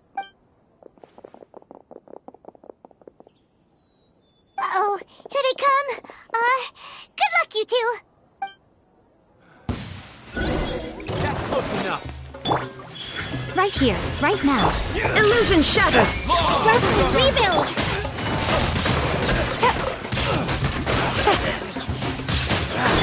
I'm always watching. Right here, right now.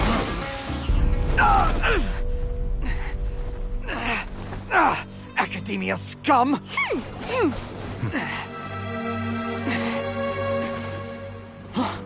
Boss! Finally! Did you use it? Great! Now we can...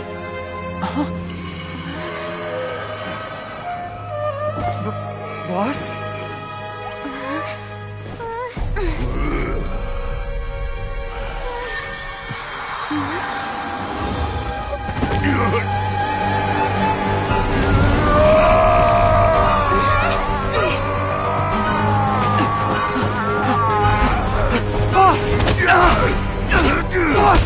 What's wrong? What happened to him? We have to cut his Akasha connection, now.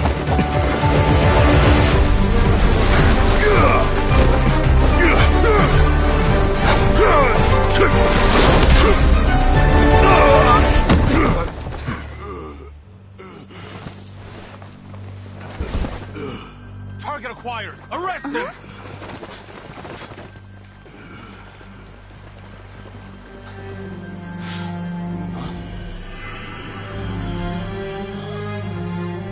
Do not impede our work. Is that understood, Al-Haytham? Of course. I was only trying to help. Take him away!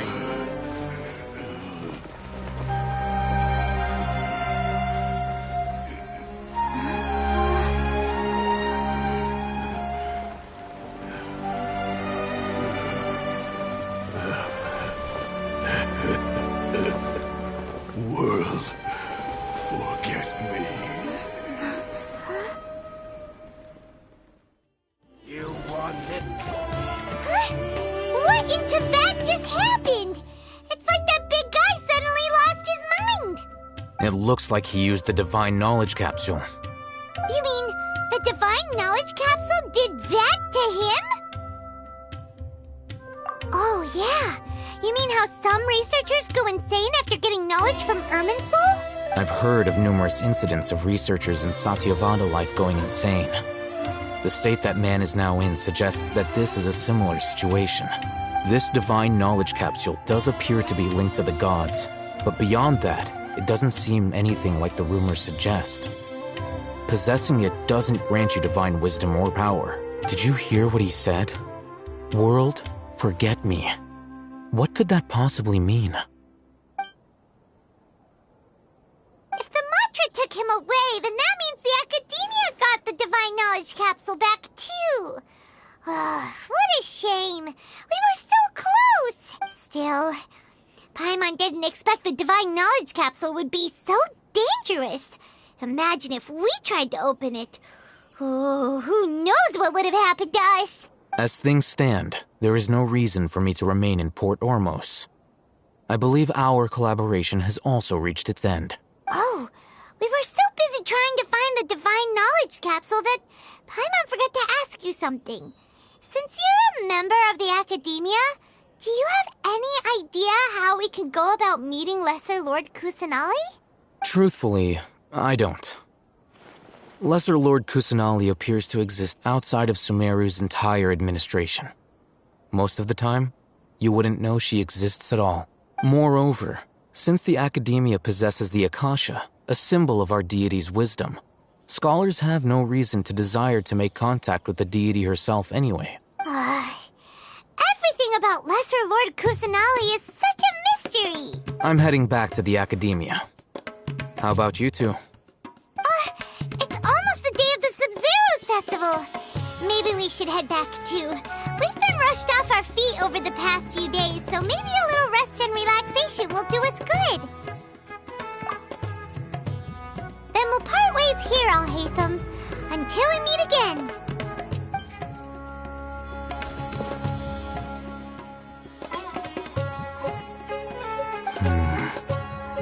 Now, do I deal with this thing first? Or should I produce the report that the higher-ups require?